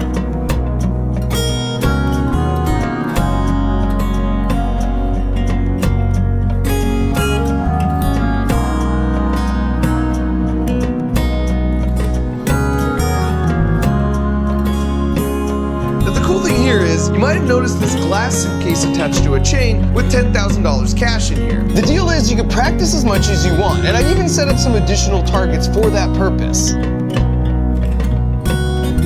But everyone gets only one official shot in their whole life to hit the bullseye and make it down the tube and into the box to unlock the $10,000 suitcase. So for the avoidance of doubt, when you're ready for your official shot, you just sign the wall and now the pressure's really on.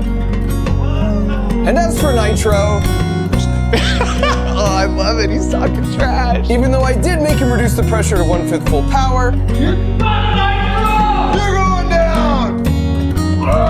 I still took a beating. Oh, that was heavy. But at least I survived. And finally, the number 1 coolest thing about this place is you can actually come here. Every month before we ship out the Crunch Lab build boxes, I essentially cover my eyes, throw a dart, and then I open whatever box I hit and set this inside. It's called the Platinum Ticket, and if you happen to be the one who gets the box with the ticket inside that month, then you and your family get to come out here and spend a day with me and my team, making whatever crazy idea it is you want us to build together. And because I repeat this every month, that means you have a new chance to win every month. And you know, I'm no statistician, but supplies are kind of limited on this first run, so early adopters really increase their chances of winning this thing right out of the gate. You can see a link to all the official rules in the video description. Whoa. So if you needed one more reason to get your build box so you could have fun hanging out with me a bunch this summer while you learn to think like an engineer, then there it is. So just head to crunchlabs.com/MarkRober or use the link in the video description to get that early adopter special of 2 months free. I've found that thinking like an engineer and having more of an understanding of the amazing world around us is such a lovely lens from which to experience life. And creating that spark in the next generation of big problem solvers is why I can't wait for you guys to see these dang boxes. Thanks so much for your support over the years, and thanks for watching.